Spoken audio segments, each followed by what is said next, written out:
This is a story all about how my life got flipped, turned upside down. And I'd like to take a minute, just sit right there. I'll tell you how I became the prince of a town called Bel Air.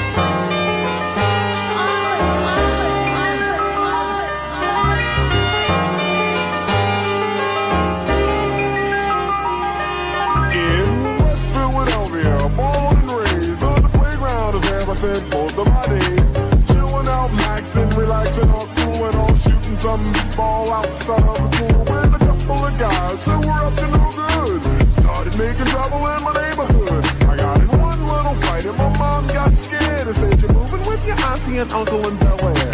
I whistled for a cab and when it came near, the license plate said freshen it and dice in the mirror. If anything, I could say that this cab was rare, but I thought, man, forget it. Yo, home to Bel Air. To the house about 7 or 8, and I yelled to the cabbie, "Yo, home, smell you later." Once in my kingdom, I was finally there.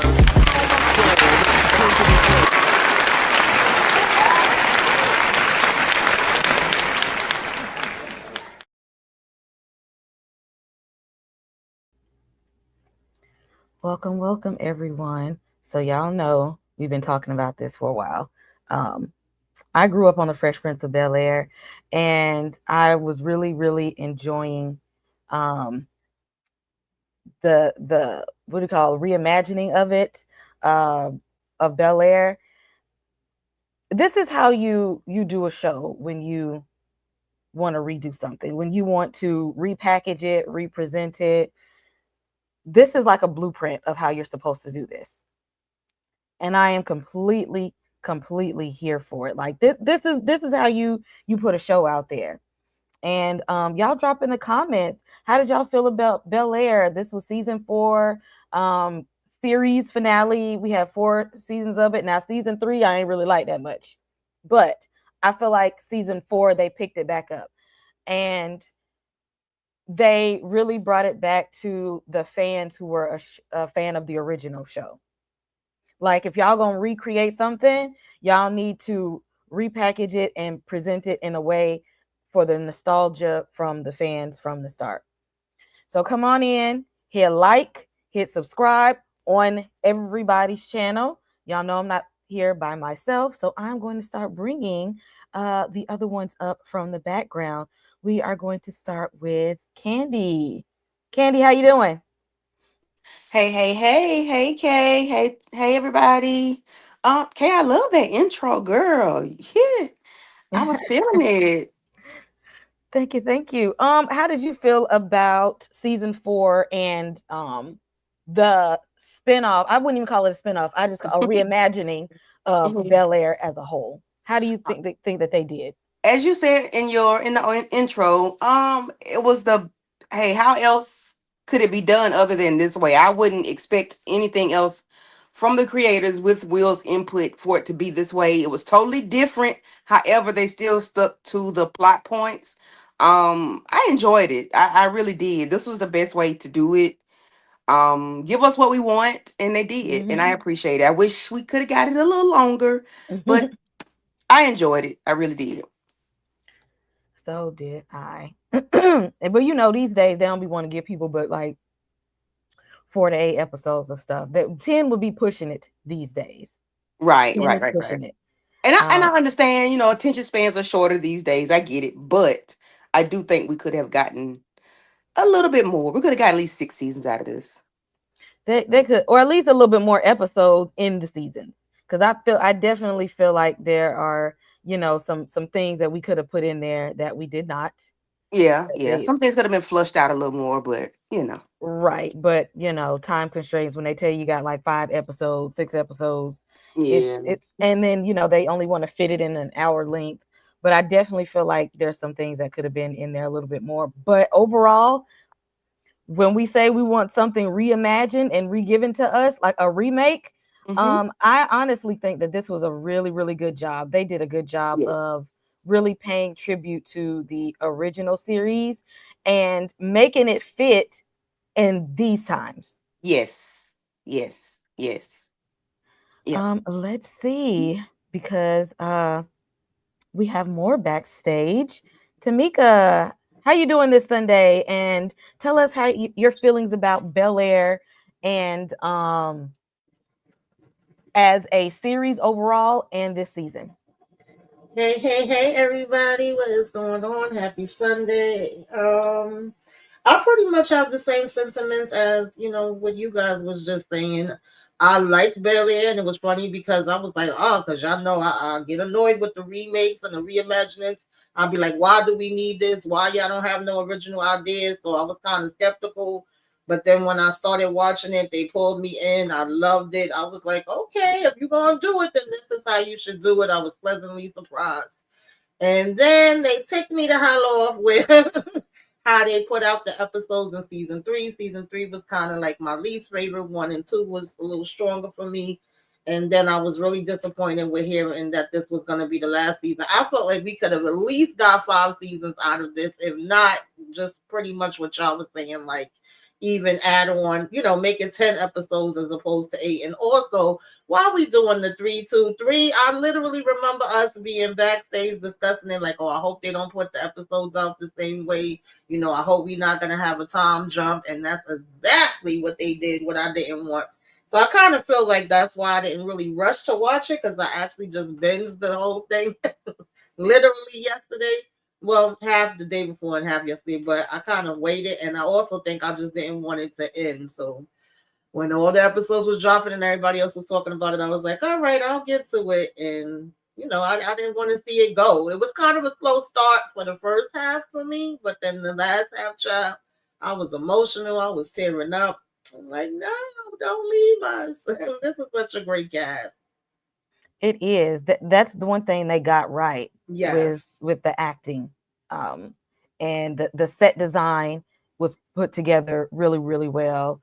They had a good team behind them. The wardrobe design, it also made us feel like we knew who the characters were even by just how they dressed, because they mirrored Yes. the 90s Yes. version of the characters but in today's times. And I really love how they put that, like they really immersed us into Bel Air, but Mm-hmm. in this generation they did really good about that. And I'm glad they did a good vetting system with their cast, because I don't feel like anybody's acting was falling. I feel like everybody came with it with their skills. Nobody had to like fill in or pick anybody up. We know Jabari definitely, shined on his own, but he definitely had a good cast behind him. I think they did really well. Before we get into the episode, we'll have I think EJ will be joining us in a little bit. So before we start into season 4, I want to highlight just a couple of things here.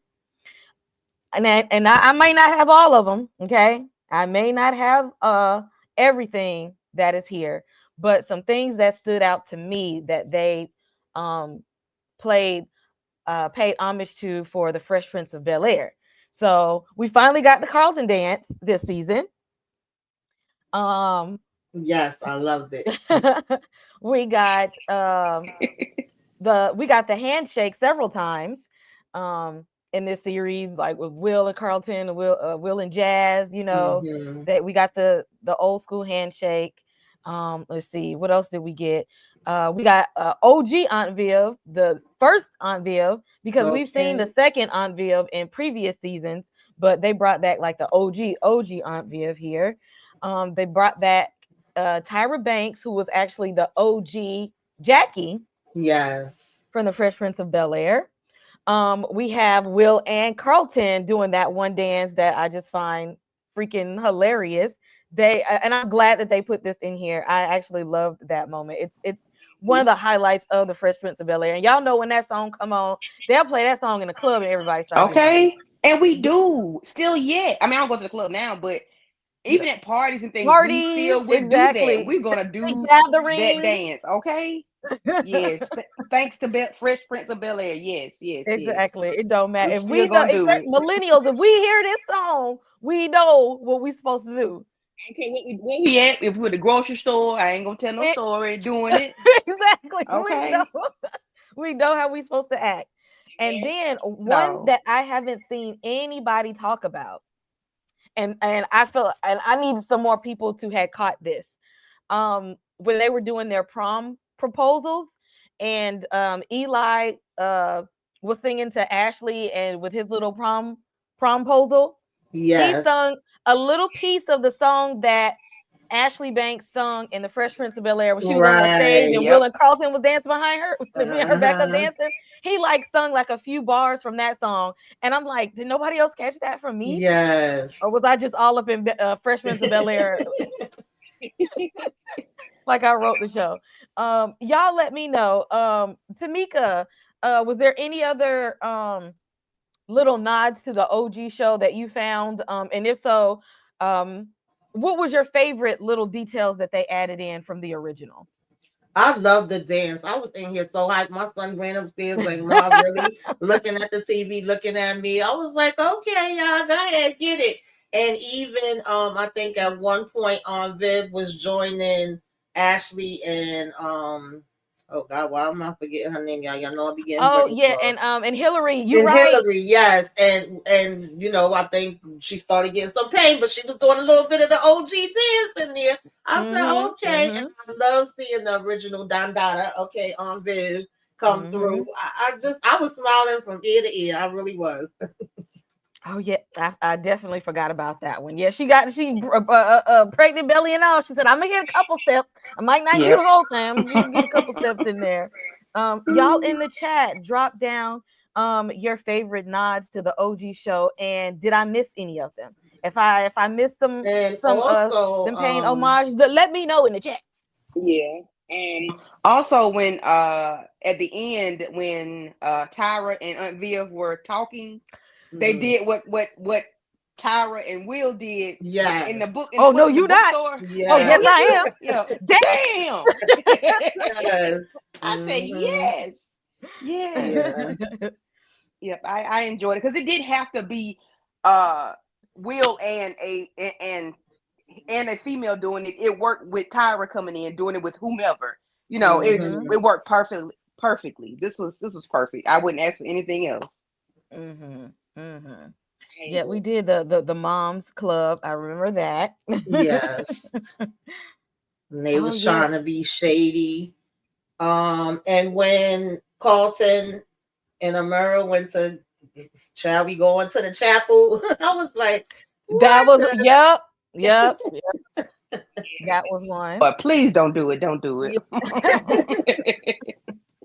Now this wasn't in the OG show, but I feel like it was a nod to just pop culture in general, because and it's funny because people don't like Will and Jada have a media company called Westbrook Media, and they're the ones who produce Bel Air. Like Bel Air is Will and Jada show. And when Ashley was telling Hillary and Jazz, like, oh, y'all should get together and come up with a business called Edible Entanglements. I'm just like, oh, y'all trying to be funny. And the thing is, it's funny because it's like, we know this is Will and Jada show, I and heard they that, but I know, didn't pay that any attention. yeah. And they're like, we're okay with y'all laughing at us. That's fine. Y'all still gonna watch this show from our production company. We still gonna get our coins regardless. So throwing And did. exactly. Again, y'all drop in the chats if y'all found some little things in the show that we didn't see, because I'm pretty sure there are tons of, especially throughout the years of the show in general, there were a lot of nods to the OG show. So y'all let us know, and maybe they'll come up like as we're going through all the different characters in the show. Oh yeah, the Philly, that's a good one too. The Philly b-ball player that was trying to Yes. clown Carlton. Yeah, at the that's a good one. Yeah. Okay. I got it now. Okay. Cool. Well, y'all, again, if y'all ain't seen season 4, this is gonna be a spoiler review. So if you don't want to know what's going on, put us to the watch later list, because we're gonna talk about all the details of the show. It is going to be heavily spoiled because this is it, y'all. No more Bel Air after this. So we got to talk about it all the ways in which we can. So we are going to start with Hillary. And we're going to go through each character and talk about their presence in the show this season. And I kind of did it by the things that they were struggling with, because I don't know if y'all noticed, but it was something I definitely picked up on. Everybody had their own little individual struggle happening this season. It wasn't somebody being there to kind of be a support system to what somebody else is going through. Everybody had their own little personal struggles this season, which is definitely why they could have gave us at least, 10, 12 episodes. They really could have stretched this thing out. They was going through it, honey. Exactly. Everybody was having stuff. And so we'll start with Hillary, who was going through grief this season. At the end of season 3, and see, y'all know from watching the OG show, y'all knew, and y'all thought just because they changed his name that LaMarcus wasn't gonna meet his end, just because they didn't name him Trevor. But they went and got married. At least they made it to the altar this time. That was more than what the old Hillary got through. Made it to the altar, honeymoon. LaMarcus got heart problems because last season he had passed out one time. Made it to the honeymoon. Season 3, LaMarcus is gone. And now Hillary is feeling guilty about it. Like, they just got married, they're newlyweds. And I feel like she has some guilt, not just because she lost her husband so quickly. She is dealing with the guilt of not being on top of his health condition, because she knew that he had health issues previously, and she is blaming herself for not kind of being more aware of his health problems. And also because of the feelings that she had for Jazz, and she's letting all of her guilt snowball into this grief, to the point where she's just like, I gotta get away. Hillary's like, I gotta go. And then she comes back home, and little sister is like, I know you going through some things, Hillary, but I need you too. Like, I need my big sister. I have things going on. Mom is pregnant, and the boys are graduating, but like there's nobody really tuned into what's going on with me, and you are my person and you're not here. And then she starts noticing that her mom is having some issues within the pregnancy, and that kind of makes her a bit anxious, because she's just like, I know, nobody else is going to lose their life because of health complications on my watch. So she gets hyper vigilant about her mom and her health issues. I would have liked to see the season wrap up with her and Jazz being together, but they left room in the end to show that there is room for them to find their way back to each other. I'm just glad that she stopped taking out her anger on him, because at the end of the day, like, why you don't have to be as mad at Jazz. He didn't ruin anything for you. She was just grieving, and he even understood that, because Jazz is such a good person. He's like, I know what you was going through. I'm not even gonna sweat none of that, but I'm here whenever you come back around. Candy, how did you feel about Hillary, her grief, her guilt, and trying to find her place within trying to be that person within the family, even while she's dealing with her own emotional baggage? I appreciated them bringing it in, because it's true. It's a true thing. It's real life, what we deal with day to day. You can be young, old, and have someone pass away due to heart conditions. And it doesn't matter what type of lifestyle you live. You can be like him. He was a football player. He should have been, in tip-top shape with his health and heart or whatever. But sometimes there's some things that you just cannot help. And I can't remember exactly what he had going on, but it's real life that, we do have these issues. And we've had a lot of football players pass away for heart conditions, either on the field. We saw that in real life maybe 2 or 3 years ago up in New York. Young guy passed. Not, he didn't pass away, but he almost did. Even high school kids have heart issues. So I appreciate them pointing that out. With Hillary wanting to become health conscious overall by, I think she went to Costa Rica. I appreciated them putting that in, because, and we talk about this with another show where they don't pay attention to Black women. And I appreciated her being an advocate for her mom, because her mom really wasn't advocating for herself like that. But Hillary was like, no, if you see something, say something. If something is not right, talk to them. Nobody knows your body like you. So I appreciated them adding that part in because that's real. But I enjoyed Hillary, even though she wasn't in the season a whole lot. I do enjoy and appreciate the things that she did bring to us. Same, me too. Real quick, how you feel about her and Jazz? I didn't care for LaMarcus. I'm gonna be honest. I didn't care for him as a character. I didn't care that I didn't care. I didn't give like Tamika. I didn't give a damn. I wish she could have explored Jazz for real. But I appreciated the ending. So we still know that, like you said, there's a window of opportunity that they still would get together. At least still be friends, if nothing else. Yes, I don't want to speak to the ill of the dead, R.I.P. LaMarcus, but I wasn't here for LaMarcus either. I wasn't here for it. I'm sorry. No. I'm Team Jazz. Maybe I'm just biased, but I'm Team Jazz. That we don't often see a good portrayal of really good black men on TV sometimes. Jazz was there for the Banks family. Like he was a good mentor and friend to Will, and he was a good partner to Hillary. Like she was just all over the place with her emotions, and he was like really grounded. He was really understanding. He was really compassionate. Always present. He was always present and always reliable. Yeah, and I appreciate them for doing him that way because, of course, the other Will. Shoot, what's his name? Jazz wasn't. He wasn't that. Right. He was really like aloof. Like he was.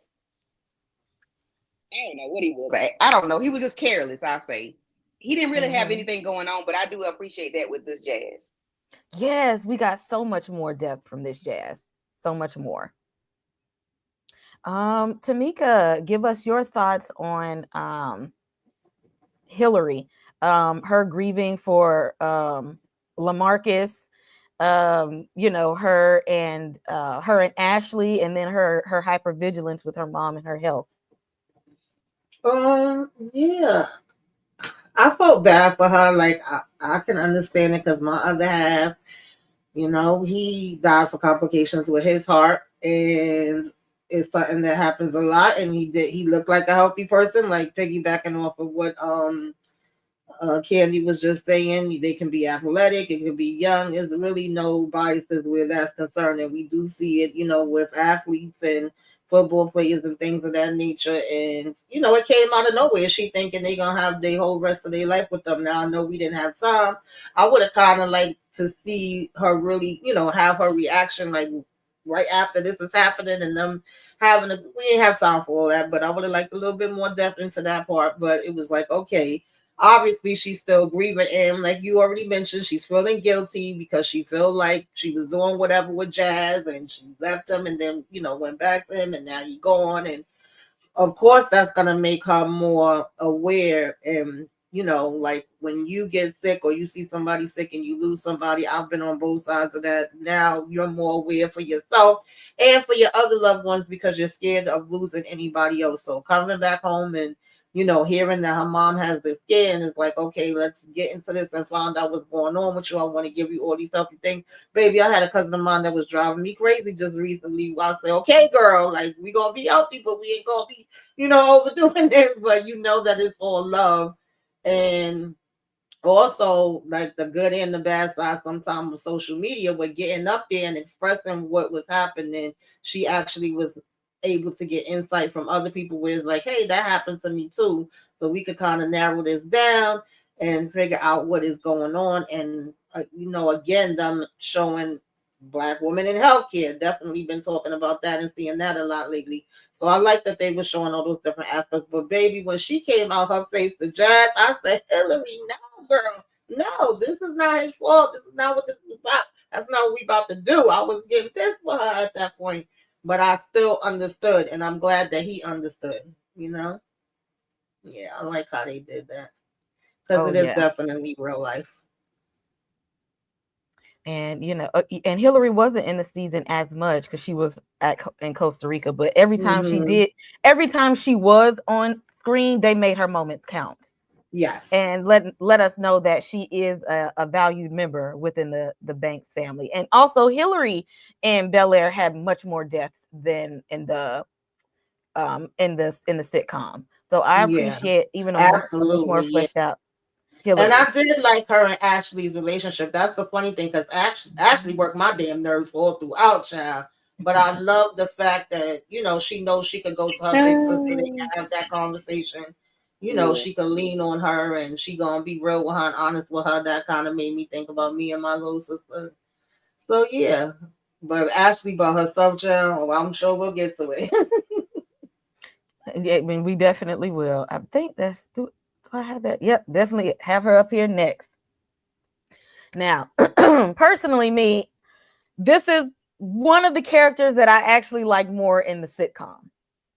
Yeah. Not that this is a bad actress or anything, but Ashley was definitely the forgotten child in the series. I enjoyed her more in Fresh Prince than I did in this one. Because I feel like they didn't know what to do with Ashley a lot of the times, or what direction that they were trying to take with her. And I feel like I understood her more in Bel-Air, and a lot of her things was just not fleshed out all the way, or was rushed over. Like, if I have any complaints in Bel-Air at all, and which I really don't have a whole lot of complaints about this series, I'm gonna start there. I don't have a whole lot of complaints about this show overall, except I just feel like they fumbled Ashley's character. I feel like this I is the most that agree. we've gotten from her. I did appreciate her throwing hands to that little girl at school. Personally, she had it coming, and we seen Hmm. Ashley was escalating for a while. I'm not mad at her. Okay, I'm not mad. She was trying to defend herself, and it was boiling for a while.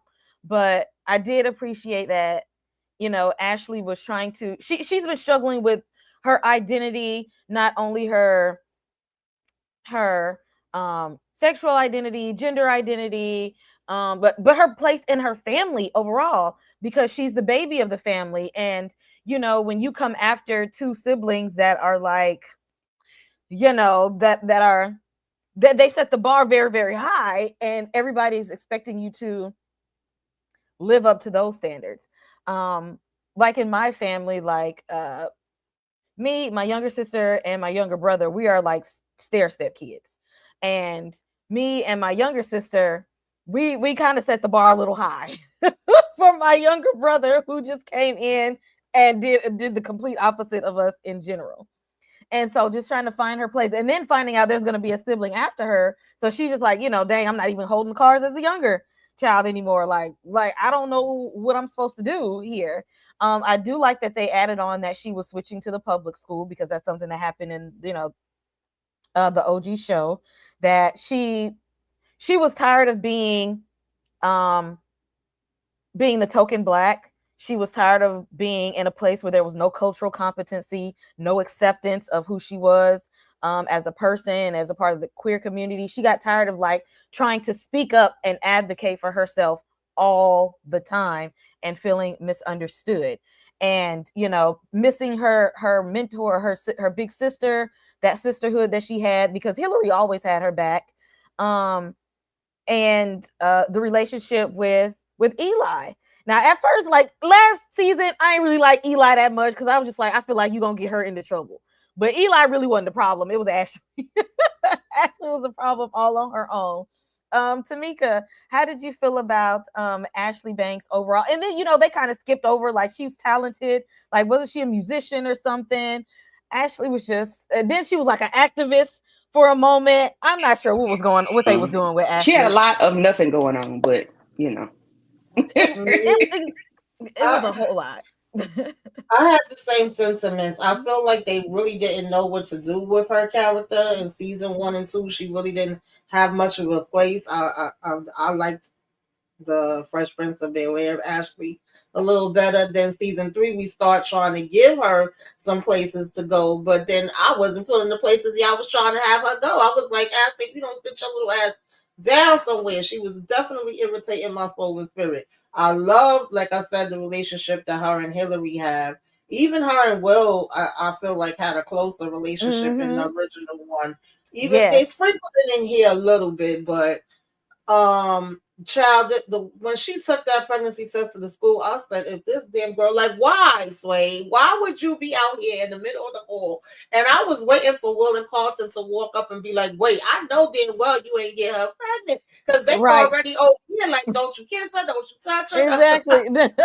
They was already on his head I top. was just trying to understand, like, what was your point, girl? Why would you do that? But by the end, I started feeling her a little bit more, because I do get the concept of you don't know your place. You don't really fit in anywhere. You don't feel like nobody sees you. You don't want to be, placed on Will or Carson or Hillary or anybody. You just want to be seen for yourself. And the only one you feel like understands you is Eli. I understood that part, but I was like, girl, some of this other stuff, you're doing a bit much. And then I love the speech, the poem, kind of piggybacking off of James Baldwin and him I think dedicating it to his nephew versus her dedicating it to her little sister. I was like, all right, Ashley, now this is what I'm talking about. I'm with you here. I'm with you when you write. But some of that other stuff, girl, I was like, if you don't go sit your ass down somewhere. Yeah. You there, Kay? Yeah. Oh, Sitting okay, on okay. mute. Yeah. Candy. Yeah. Thoughts on Ashley Banks here and what you feel like they may have done wrong or right with her in the reimagining. Same thing you all have said. They didn't.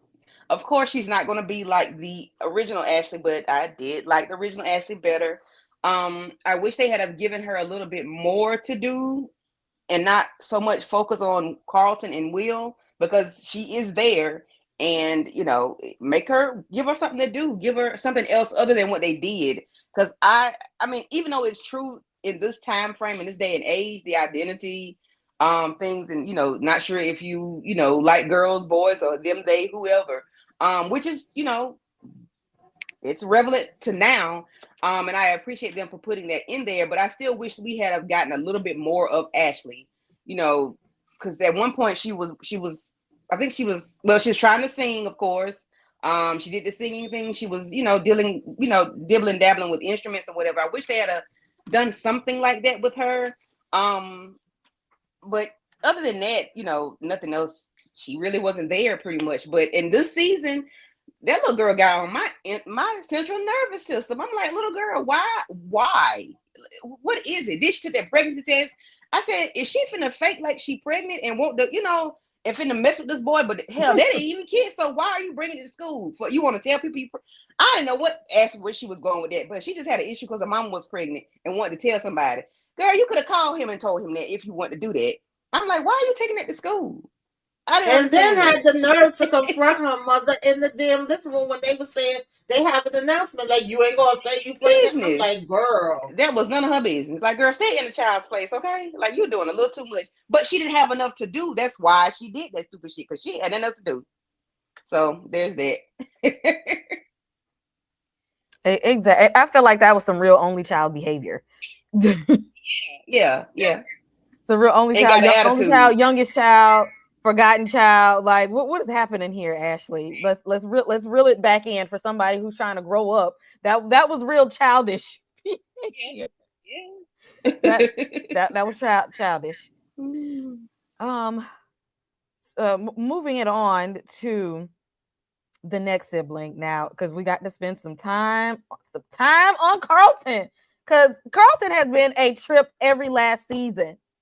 Because what do you mean you had it out for Will since y'all was kids? You was on his neck since y'all was children?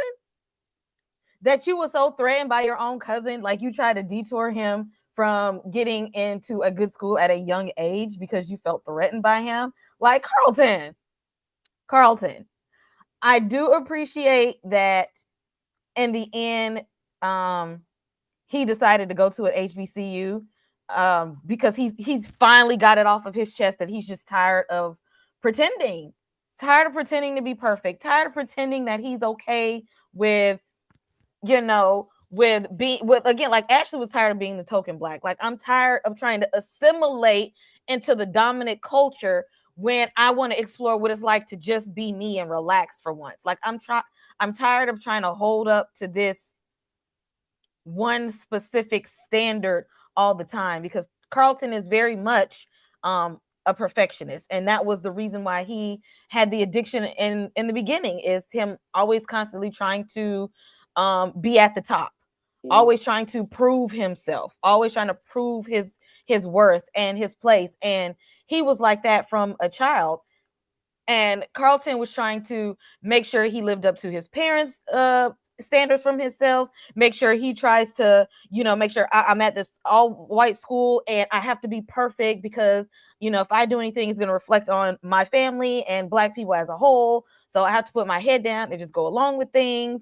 I'm the only son in the family, so I have to make sure that, I'm strong enough to also be the man of the family, and to be able to carry all of these things on my back, and to live up to the standards that everybody sets for me. I want to prove to them that I can not only do that, but I can do more, and I can exceed everybody's standards.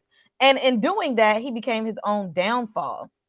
Like, he knew in the beginning him and Amir should have never been together, because y'all both have an addiction problem. Then you steal this girl's story so that it can help you get into college, and not even give her the credit for it. And then, knowing you really don't even want to go to this college, you've been sabotaging your own cousin y'all's whole lives.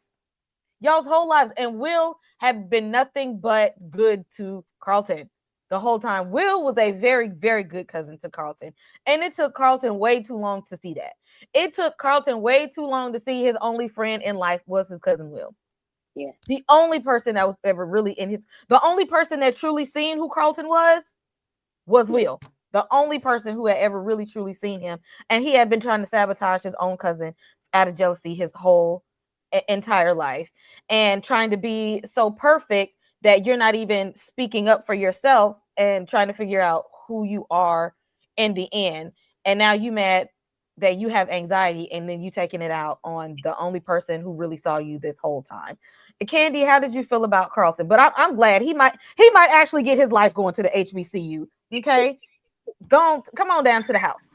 Now, Carlton was my favorite character out of this whole entire series, because he had so much going on from the beginning all the way up until the end. When he, we could see his character arc. I appreciated them how they wrote him, because he was same as the OG Carlton, but he was totally different, because it's a reimagining and it's in today's time frame. I do appreciate the way he, maneuvered through the series. A lot of times he got on my nerves, but I still liked him because he had a lot going on. He was addicted to drugs. He had anxiety. He was, and I think because of the lifestyle that he was afforded to be able to live, that's what caused him to do those things, being on drugs and the anxiety. Like, you have to live up to your father, who's a Princeton man. You have to live up to these things. And because y'all live in this $1 billion home, or what, $1 million home, you're in Bel Air. So he had a lot going on, and to not look like everyone, he had to do more. He felt he had to do more. And going back to season 1, where he allowed his friends to use the N-word. And Will was like, hell no, like, we don't do that. No, we're not doing that. So I do appreciate him coming around to everything, and knowing that, Carlton, Will was my best friend. Will was the one that was there for me the entire time, and making his own path. Now, I did not like Amira from Hello, because she seemed like she had some evil shit with her, and I didn't like her. But okay, they still together. I'm glad they did not go down the path of destruction and getting married. But I appreciated him when I saw him being a Morehouse man. I said, yes, sir. Yes, ma'am. Thank you very much. Because he did not need to go to an Ivy League school being this Carlton. I think Will would be fine, because Will is well-rounded. But this Carlton, he need to go. He need to go home. He need to be at home with his people. Because he's lived in a false sense of reality for so long, because it's different when you hiding behind a whole bunch of people with power and money, and everybody's being pretentious. And he's done that too long. He's been there, he's done that. Like, we need you to come and step over into the real world and be around more people who are like your cousin and who are like Jazz and that are just grounded, and they're not trying to impress people. They just want to they want to see you for who you are. They want to allow you the space to be yourself, because Black people aren't monolithic. Like, he might, go to more and see that there's more Black people who are like him. Yeah. Like, it's okay to be yourself, Carlton. Mm-hmm. So come on and get some of this culture here, Carlton. I'm glad. Baby. Called. I see. That's what I'm saying. They should have gave us at least 2 more seasons, because I would love to have seen Carlton down there as a Morehouse man. I ain't lying. Listen, I would love to see Carlton stepping. Okay, because I know listen. he would have been a Kappa. I would have loved to see that. I know. And I would have loved, exactly. I would have loved to see him come with his letters on, and they're not the same as Uncle Phil. Like him coming home and Uncle Phil thinking that he's an alpha man, and either he's got on some letters that are just like, whoop, what? That ain't my friend. That ain't me. I would have loved to see that wrap around. Yeah, they could have gave at least a 30-minute wrap up of 6 months from now, a year from now, and let us know how everything was going. A nice little check in. Yeah. Tamika, how did you feel about Carlton this season and his character arc overall? Because I'm glad they showed, like, Carlton, you hated Will your whole life. Carlton came a long way. He Like, did. this was definitely a big character arc. I was not surprised though when they did the flashbacks, and I did love seeing little Carlton with, Phil telling him, you got to learn this math and you got to get in this school. But I was not surprised when, he's having these interactions with Will, with them being younger, and Will knows the math problems, off the top of his head. It don't take him no time, whereas Carlton is here trying to practice and get it, and then he's good at basketball, he's good at math. So already Carlton is insecure, feeling like, no, you don't want to come over to that school. It's bougie white, rich people, and you ain't gonna be able to handle it. You need to stay over here in Philly. Like, I felt like that was true to Carlton. But honestly, even though I do feel like, of course, all parents have expectations for their kids, and Phil is trying to teach him things, and he even admits, like, maybe I went too far with it. I honestly feel like Carlton was harder on himself and expected more for himself and stressed himself out a lot more than even his parents was. I feel like he put the weight, of the world on his shoulders. And sometimes we are our toughest critics. We are hard on ourselves. We do feel like no matter what we do, we ain't doing it right. And I think that's where the anxiety and, turning to drugs and everything else came. But to know that he used to sit there and let people say the N-word, but now you got these guys coming down the hall with the white shirts on, and he like, oh, hell no, take that off right now. I said, okay, I'm coming through with the knuck if you buck. Like, you ain't about to do that in my face. Go somewhere else with that. And him realizing once, Phil's, I think it was his son friend, came to give him the breakdown of how it works in Princeton, and saying, damn, that means that's gonna be 4 more years of me going through what I just was going through in damn Belly Academy. Like, no, I don't want to do that. So I like how they switched it up, and he was, going to a HBCU. I love that part. I didn't want Amara back, baby. When they showed her, I said, what is she doing here? I didn't feel like they needed her back. She was never my favorite person. However, and I was so mad at him when he stole her story. I said, Carlton, now come on. Like, you was just doing good, and now you felt like, because to me, his story by itself was enough. You did not need to take her story. She has her journey, you have yours. And if they wasn't willing to accept that, then, it is what it is. But no, he want to try to add a little extra on it. And the fact that the, what was she, the guidance counselor, I forget what her title was, but that she automatically thought it was Amara that was lying about it, and was like, oh, you need to apologize, and just automatically thought that Carlton was the one that was telling the truth, when we all knowing that that's not the way it went.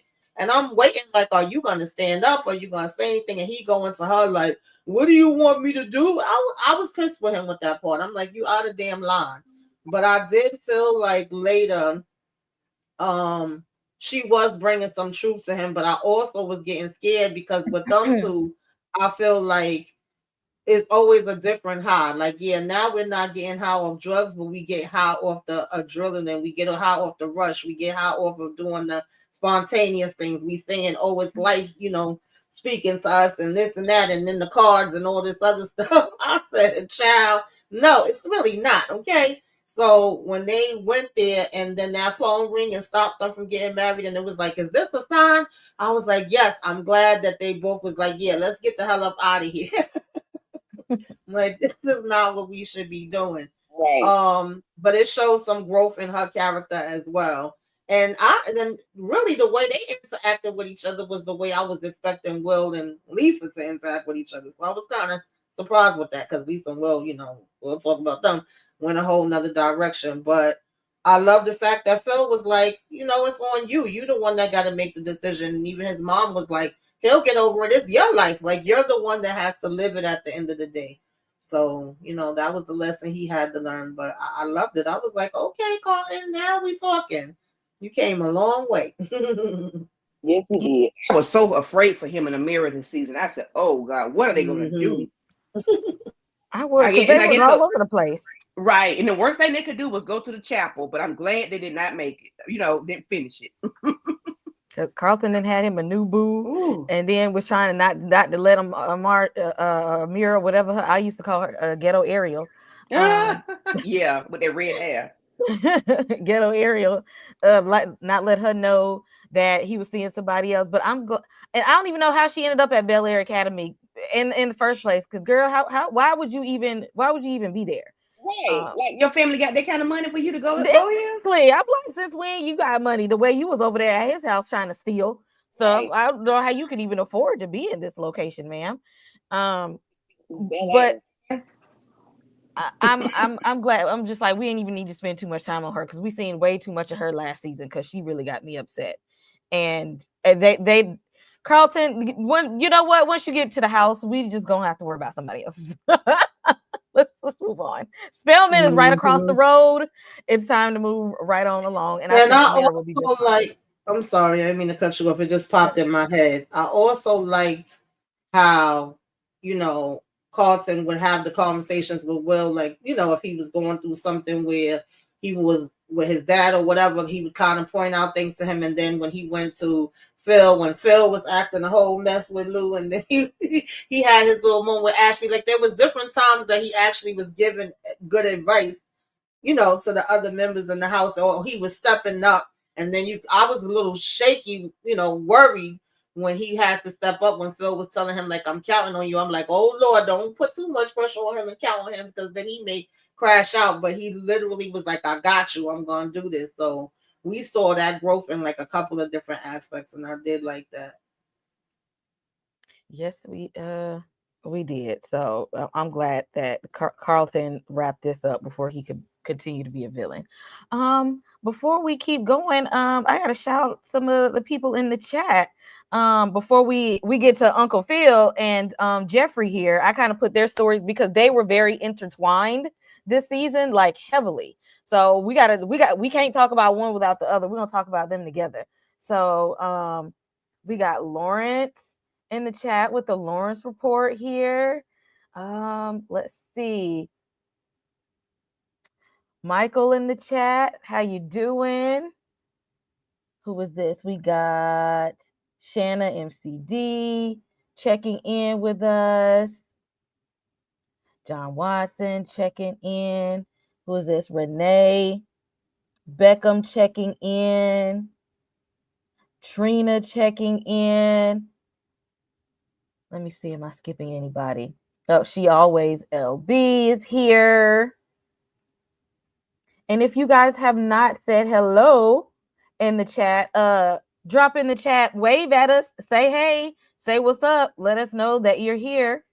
CT, SG, y'all are in the building. Y'all are showing up for Bel Air today. Mm-hmm. They in the building for Bel Air. Yeah. So y'all are here. So yeah, if I miss anybody, let us know that you're here. Y'all come on in, say hey, speak up, tell us what's happening. We love to let y'all know that we appreciate y'all being here. We didn't do episode by episode because Peacock would not let us be great.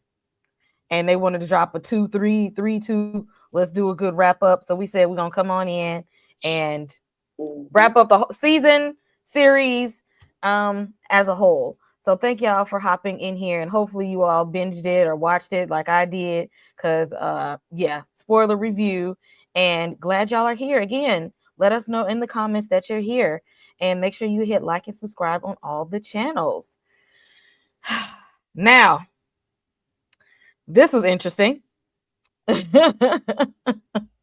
Jeff, how you doing? Um, I said I know that ain't what's the name from Power? Right. Okay, Noma. Norma from Power, which Uh-huh. also little Easter egg, that's actually Uncle Phil's wife in real life. Mm-hmm. I said so. She just gonna Mhm. be a recreational pharmacist and a criminal and everything she do. Right. So So she just was giving me Noma part two in this. exactly. I said we just gonna live a criminal lifestyle. But it was good to Play a boss, villain like that. see. I don't want her to be typecast 'cause I haven't seen her anything else, but she definitely did it this time. Exactly. I was like, I was glad to see her again, because uh Power book Ghosts that's over, so it's good to see her again, and nice to see them in the same series together. So good job putting your wife on, Uncle Phil. Um, but so Jeffrey been causing all types of hell. So you brought your street life from back in London all the way over to America, interfering in the Banks family, which pissed Vivian all the way off. And so they're like, hey, if y'all want these people to get off y'all ass, we need to wash some money for them, which is very illegal and very unbecoming of somebody to ask somebody who is very prominent in the community, and a very successful black man, to engage in criminal activity. But because they didn't want to do it, and they were just like, but for my family, I'll do what I have to do. So they got to team up with her for a little while, so she stayed up off their ass, because she's just like, I'm here to take your family down, and I want you to know how much access I have to you. Like, I can reach out and touch you anytime I want to. You see how I grabbed your nephew? Like, Okay. like it's up. Like either you're gonna do what I asked you to do, or we can really take it to the streets. So they do this. Um, and which I was upset that they had to put Jazz in it, because I'm like, how y'all throw Jazz? Y'all could have found anybody else's business besides Jazz, and got the feds walking up into Jazz's office for why.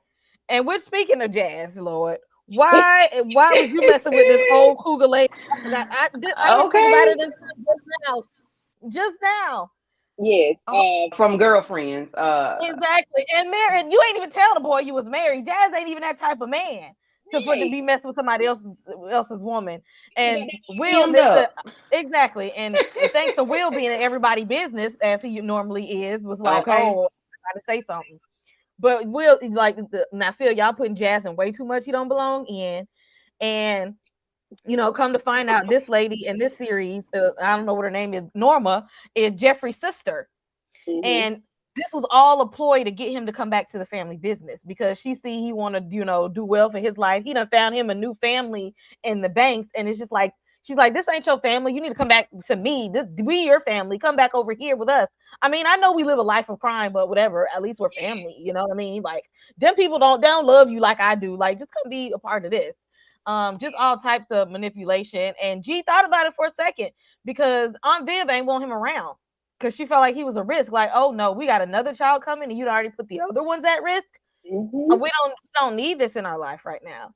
And I'm glad they did flashbacks of Phil and Jeffrey's friendship, to show that they've been hanging tough for a long time. Like, Jeffrey is not just a friend; he's a part of their family.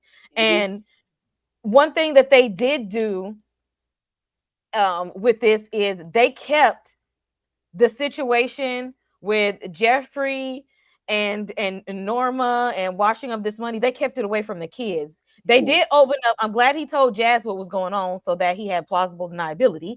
Right. Um, but they didn't put the kids in this, Mm-hmm. and I'm glad, because they didn't need to know. It wouldn't have benefited them to know any of that at all. They didn't need to know what was going on, and because Phil is trying to teach Carlton and Will to be better. Like, I want y'all to be more independent. I want y'all to be, good young men, do the right thing, and be able to live an honest life. They didn't need to know what was going on behind the scenes. And a Like good you parent protects your kids from things Mm-hmm. that are going to be harmful from them, because they wouldn't have benefited doing that, because Will is nosy and would have tried to do something, and Carlton already got anxiety. Because Will is nosy, they became bash Exactly. and bash. Exactly. Will is And they nosy. did not find out who they were bashing. I'm glad they didn't find out who that person was, because then that probably would have put Jeffrey and Phil in a bad spot had Will and Carlton found out who Norma was, and whose car Mhm. they beat up. So I'm glad they just left it at that part, because like you said, they didn't need to be included into the that part, the illegal crime family, crime mob. So I'm glad they did leave that part out. Mhm.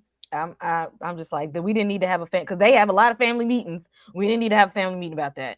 Yeah, yeah. I'm glad they didn't. They skipped over. And that's okay. I feel like it's okay that parents shield their children from things that are dangerous, and that they don't need that, let them be in a child's place. They don't need to know everything. That's on a need to know basis. They didn't need to And know that. they didn't need to know. And in the end, like at Lee Jeffrey was like, I love y'all, but sometimes you got to know when to go. Yeah. Sometimes you got to know when to go. And in the OG show, Jeffrey at the end, he left to go back to London to be with his son, his raggedy ass son Frederick. But he got back with Frederick mama and said, you know what, London too much, we're gonna go back, we're going to Jamaica. I'm gonna go back. We're gonna go to Jamaica, so that we know that he's not gonna be alone, and that he is going to try and start his life over, and start his family over, outside of the banks and outside of this life of crime. Candy, how did you feel about Uncle Phil and Jeffrey this season? And even though, and how close they were in Friends, but sometimes we gotta love each other from over there. Um, I liked their friendship, their brotherhood. I liked it. They were able to keep it real with one another to some extent. Um, Even though Phil was this billionaire person,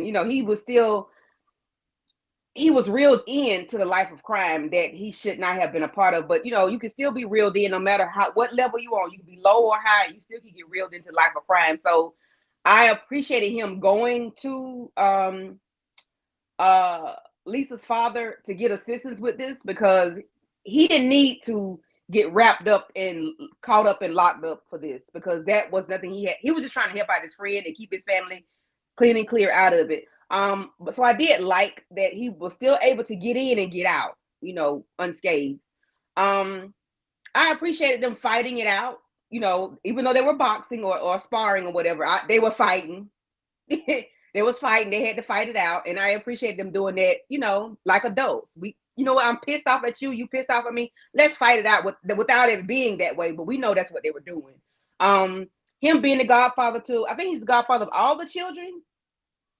Because Mm-hmm. Mm-hmm. even Will coming in. He's Will's godfather. He told Will at the end, "I know how to find you, even in Philly. I can find you," and we And know he can, exactly, because and we season one, what he did, okay? Jeffrey is well connected and don't play no games. And we see why. Hell, who his sister is, a cuckoo Norma. I don't know her name in the show, but she gonna always be Norma, okay? Um, I appreciated him being that way, because his sister called him the house ninja. I appreciated him holding his position, even though he's not just that. And you can call me whatever you want to call me, but I know who I am to these people. They treat me well. I am their family. I'm the children's godfather. That's my brother and that's my sister. I appreciated him still, even though he had to do this, he was still, there for them. And I just appreciated that from Jeffrey part. But Phil, I was very disappointed that he would do that, but I didn't know why he was there. I didn't know what was going on with him. I'm like, why are you doing this? I understand, because Jeffrey brought it to him in a certain way, and it's to protect the family. But I'm like, damn, Phil, why are you gonna do that to Jesus, Jazz? Like, why would you put Jazz in that position? But of course, we knew he had to do something to make it, look right, so everything could flow well. But I do appreciate, I like Phil from season one up until now. He was always just rooted in love, rooted in, being a father, a provider, and a protector for his family. And I, he was there for his wife as well. So I did like Uncle Phil. I didn't have an issue with Uncle Phil other than this season when he became whatever money launderer. But we know why he did that and ended up getting out of it. So I did appreciate that. And we didn't need to see Frederick DeMarcus. I didn't like him. We didn't need to see Frederick. This was frustrating to see, like, for me, because I felt like, oh gosh, like we knew it wasn't as if they didn't know, Jeffrey's backstory and what happened to him. I love seeing their backstory. Speaking of backstories, I loved the flashbacks to how they first met, him coming over to dinner and meeting Vivian and Hillary, and pretty much like, even knowing what T to give Vivian and what she needs because he was there for the other pregnancies and he's always held y'all down and he's always been there, for the family and protecting your kids as well as wanting to protect his own, son and ex-wife, whatever the hell she was supposed to be. So they both want to protect their families, and I understood that part fully. They both were kind of moving from those aspects, but I did feel at certain points like one Jeffrey presence was definitely missing. Like we were used to seeing him around the house and interacting with Phil and interacting with the kids, and we wasn't really seeing that as much because now he has this going on, so he's trying to stay away and do what he could do to hopefully end this. And then you got Phil, who's like, first and foremost, what we not gonna do is bring me all the way down to the ground. So I couldn't be mad at him for that and wanting to protect the family. And I couldn't be mad at Viv for being frustrated with it either. But I just felt like y'all knew what was going on with Jeffrey. It wasn't as if that part was a secret. And you also know the history that he had with y'all. So it's just certain things I felt like, are we really second guessing that when we know how much he loves the kids and how much he would want to protect them as well? But I get like just the frustrations of the situation and everything else had everybody, going into different directions. And Noma 2.0 was getting on my damn nerves. I don't give a damn what her name was. She gonna be Noma to me. I was sick of I'm like, lady, like, being very vindictive and just wanting to, show this power like, oh, you thought you was hiring extra security. Well, since you did that, then I'm going to go ahead and have them arrested and I'm going to do this and that, even though Phil is already coming and saying, okay, I'm going to do this for you, but I'm going to do it my way that, is convenient for me. And of course, we had heard him tell Viv he had a plan, but we didn't know what the plan was. And so, to see that play out, I was like, okay, yeah, that was smart, I didn't like Jazz being brought into it, but I definitely understood where he was going with it, and I appreciated him going and having a conversation with Jazz, and Jazz and him being on the same page, and Jazz understanding why he did it. But I was like, no, we ain't about to, have Jazz get thrown into this. And I'm like, come on now, Phil, because I know he went to him once before for help with this, and then he's all happy, like, oh, okay, you're gonna help me get my business off the ground, only for it to end up being shut down and him getting into some mess. And I was over Pam, because why are you here, ma'am, going over here trying to get it in with Jeffrey? That was so funny when Will was like, oh, she's smashing, and Carlton was so clueless. He was so like, what are you talking Carlton about? was clueless. Like Carlton was not reading the room. Baby, Carlton was he don't have so hilarious. He ain't got it. He ain't got the discernment, baby. I can see when the foolishness is going on, says Will, okay? Yeah. He was not oblivious, reading the room at all. But and what's her name? Pamela.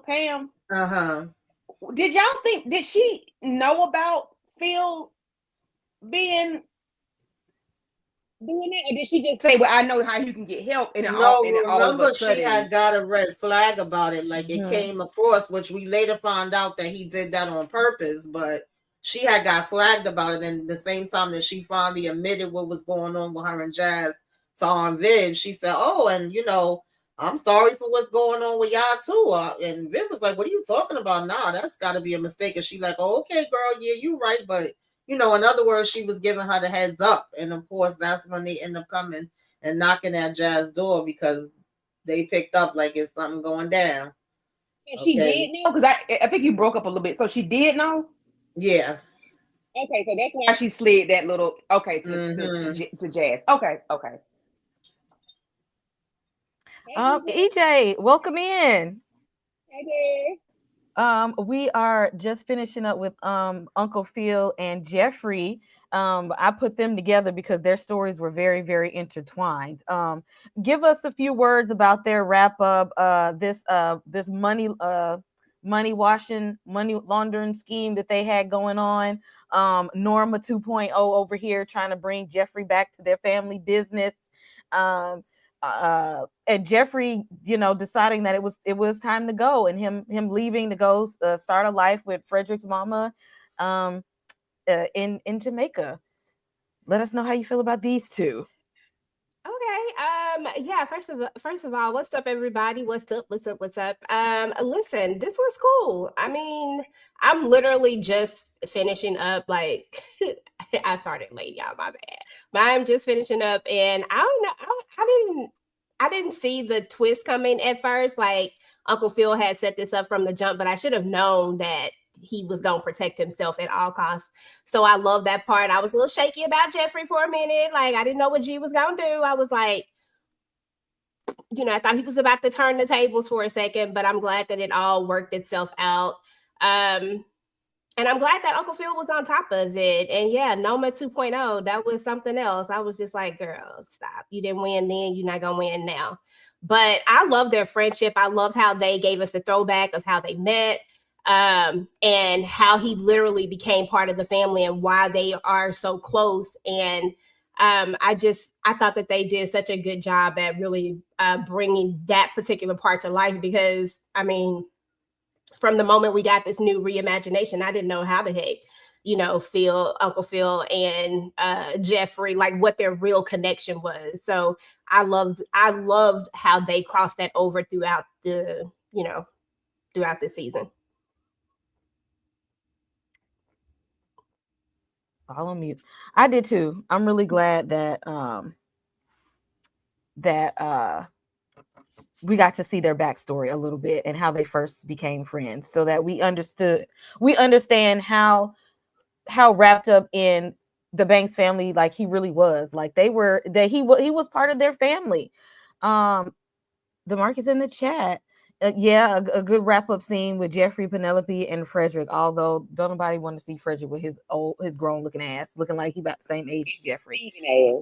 No, with his scamming ass. He's probably still scamming people right damn now. I don't think he's ready to change his life yet. I don't think she's ready. She should have targeted her nephew instead of her brother. Because your nephew is cool with being foolish. Okay, go ahead. Perfectly fine with his shenanigans.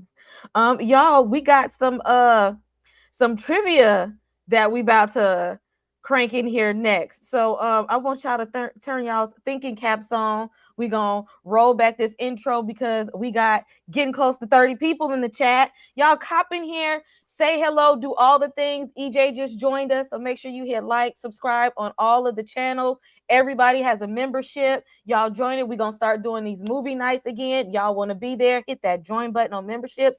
And if you're liking the show so far, if you're liking the discussion, go ahead and throw somebody a super chat. Somebody. This is a story all about how my life got flipped, turned upside down. And I'd like to take a minute and just sit right there. I'll tell you how I became the prince of a town called Bel Air.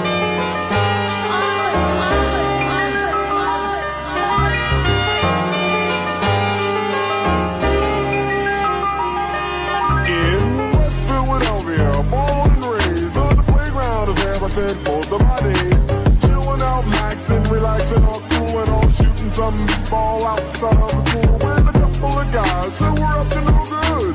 Started making trouble in my neighborhood. I got in one little fight and my mom got scared and said, "You're moving with your auntie and uncle in Bel Air." I whistled for a cab and when it came near, the license plate said freshen it and dice in the mirror. If anything, I could say that this cab was rare, but I thought, man, forget it. Yo, home to Bel Air. The house about 7 or 8 and I yelled to the cabbie, "Yo home, smell you later." Once in my kingdom, I was finally there.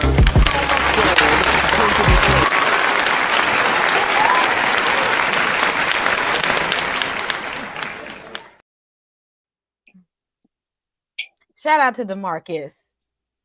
Going around with the the super stickers, making sure everybody get a little something, something.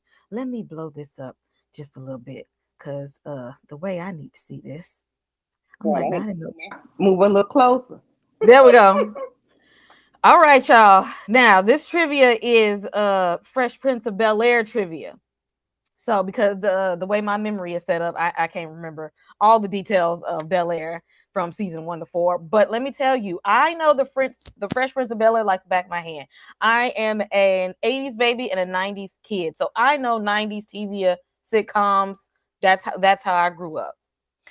Y'all in the comments, hop on in here. And anybody feel free to answer. We're gonna start with the first one. Whose life story was the Fresh Prince of Bel-Air based on? Who know? Well, Anybody else?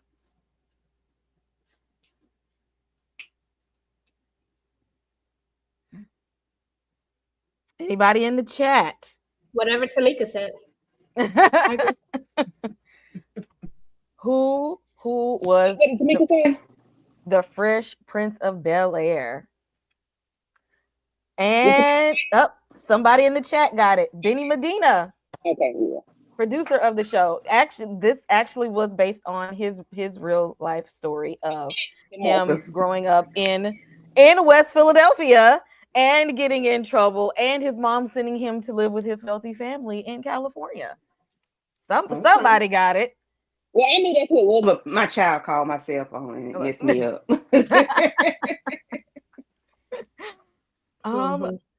Next question. In the original show, The Fresh Prince of Bel-Air, who played Ashtray? Who was the original Ashtray? He's oh gosh, what's his name? He got a funny name. I'm sorry, it's not a funny name, it's a different name. Yeah. He played, what's that man's name? Oh gosh. Even if my life depended on it, I'm sorry, I'm dead. Accent. What's his name? I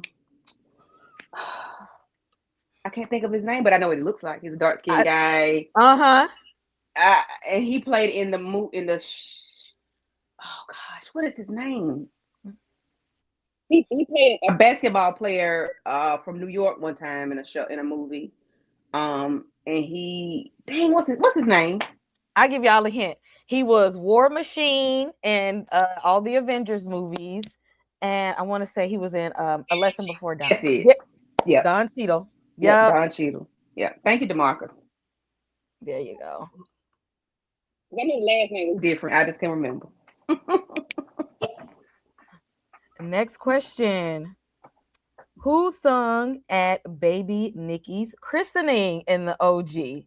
I really gotta go rewatch this. Yeah, and this was around Christmas time. Boys to men, boys to men. There we go. Hold on. I got something for y'all. Hold on. ABC.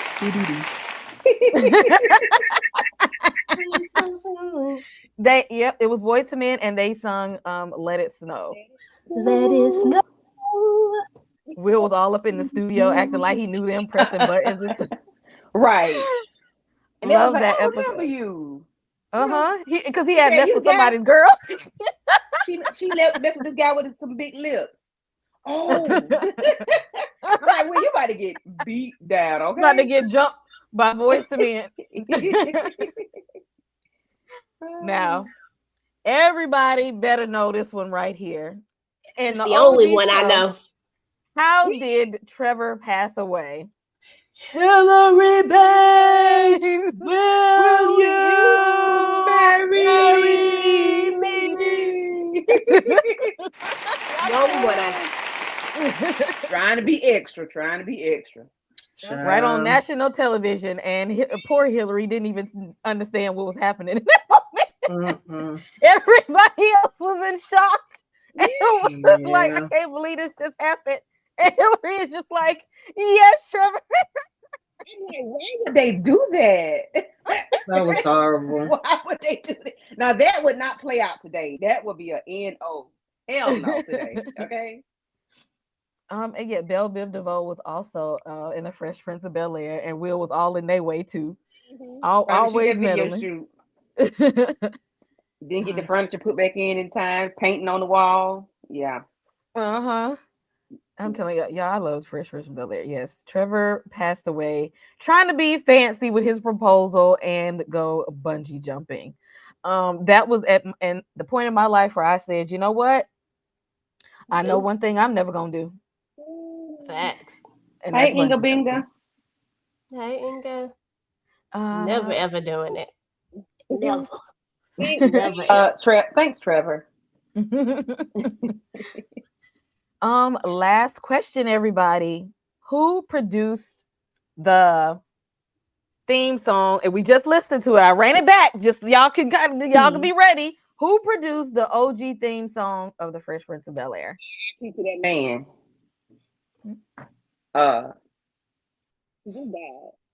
Quincy. I'm gonna let you get. I'm gonna give it to Quinn. It's somebody else that we're gonna give credit to as well. Quincy Jones died. Yeah, he died around time. He died about. It's been a year now. He died around election time, I think. There we go. That's the other name that I was looking for. I was just like, okay. I was gonna say one of them, period, because I thought it was either one of them, but I didn't know. Yeah. Yes. Quincy Jones and DJ Jazzy Jeff, because at any point in time, even as part of his life of being a DJ, he gonna play this song. He gonna play this in the club. He gonna play this on the stage. He gonna throw out the theme song of the Fresh Prince of Bel-Air, and everybody is gonna sing it. Everybody gonna go in for this song. I can't think of a more famous and more well-known television show theme song. If y'all know another one that lives up to the Fresh Prince of Bel-Air, y'all know. But who's up there with the Fresh Prince of Bel-Air theme song? Jefferson's Good Times. Good Times is one of them. The Jeffersons. Oh, that's a good one. Family Matters. I mean, for me. I don't know the words to that one. I know the beat to that one, but I don't know the words. I know the words to the Jeffersons for sure. Good times, anytime you need a I know the different world. Different world. Yeah, that's definitely one. I could sing any of those. They used to play and my son, when he played basketball in high school, they would play the Fresh Prince doing the that song during the basketball games, like at halftime and whatnot. They would play it at the basketball game, and everybody, the older people my age, and everybody, whoever knew it, was in the gym singing that song. Okay, like exactly. That song. Your just sister kind of got a point too, because that's the one that I do know that one. Thank you for being Travel. Yes. Your heart is true. You're a confidant. And if you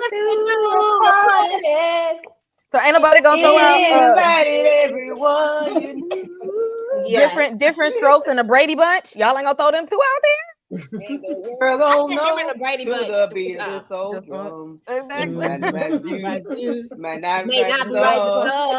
A man is born. He's a man of something. I don't know all the words, but I got the different strokes it takes. Different strokes today. Different strokes through the world. This is where you start making up words, and I know I used to make up. But then when we got later, there were a few other theme songs like "Moat to the."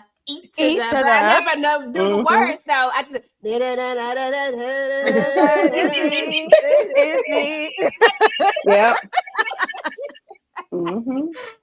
And the but you know, the theme song. They don't do theme songs like they used to. Not like they used to, girl. I think I ain't even gonna lie, y'all don't judge me, don't say nothing, because you know I love a good theme song, because I be on them theme songs, but they don't have a lot of good ones. Honestly, I still think right now, the Family Business has one of the best theme songs.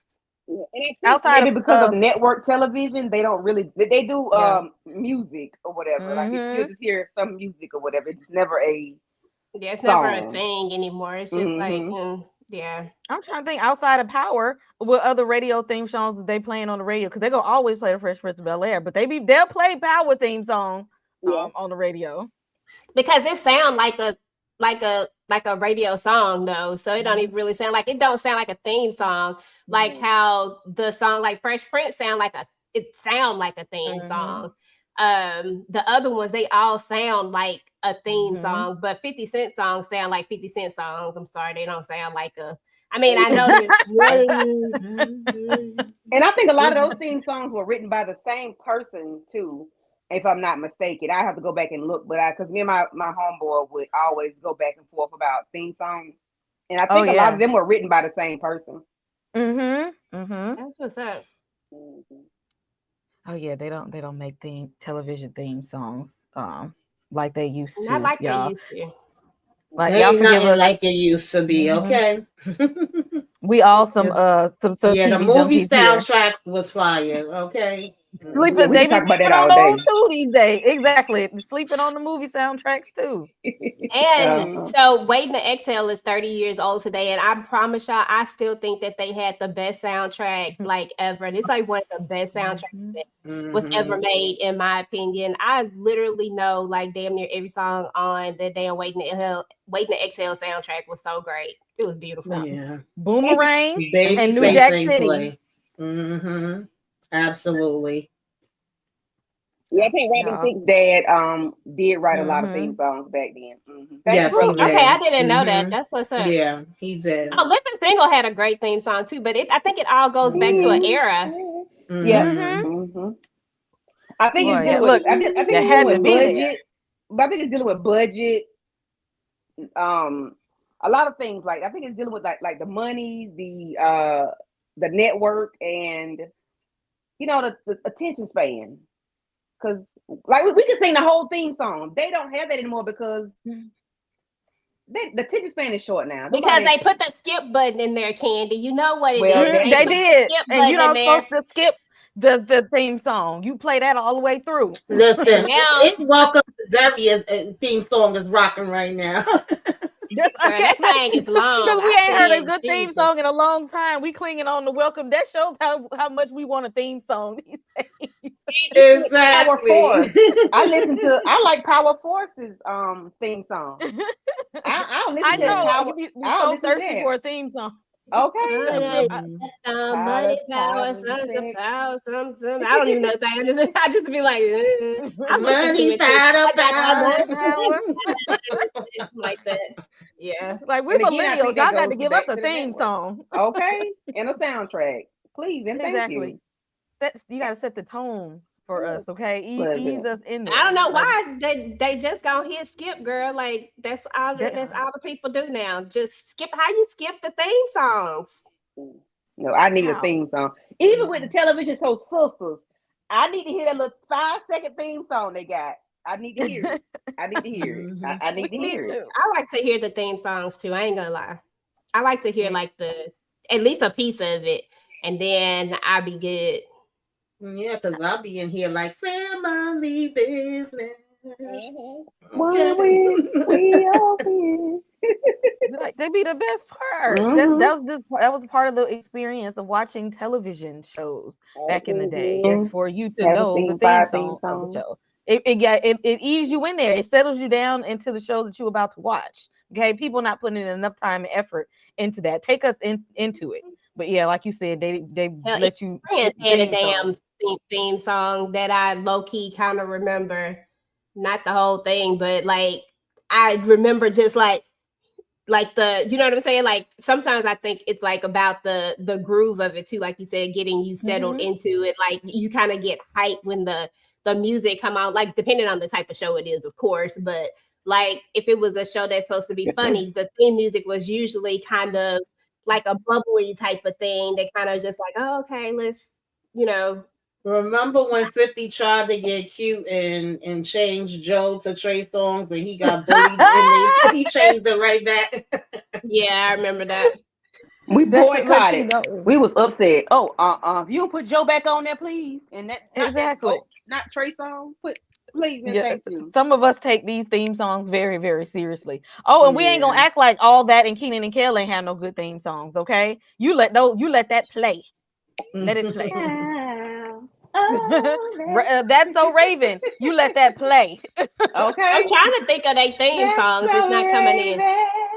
Raven. Proud Family theme song. Black people gonna do Proud, it. proud family. Now I remember that one. Okay, Destiny's Child. Okay, DC. We gonna let the theme song ride.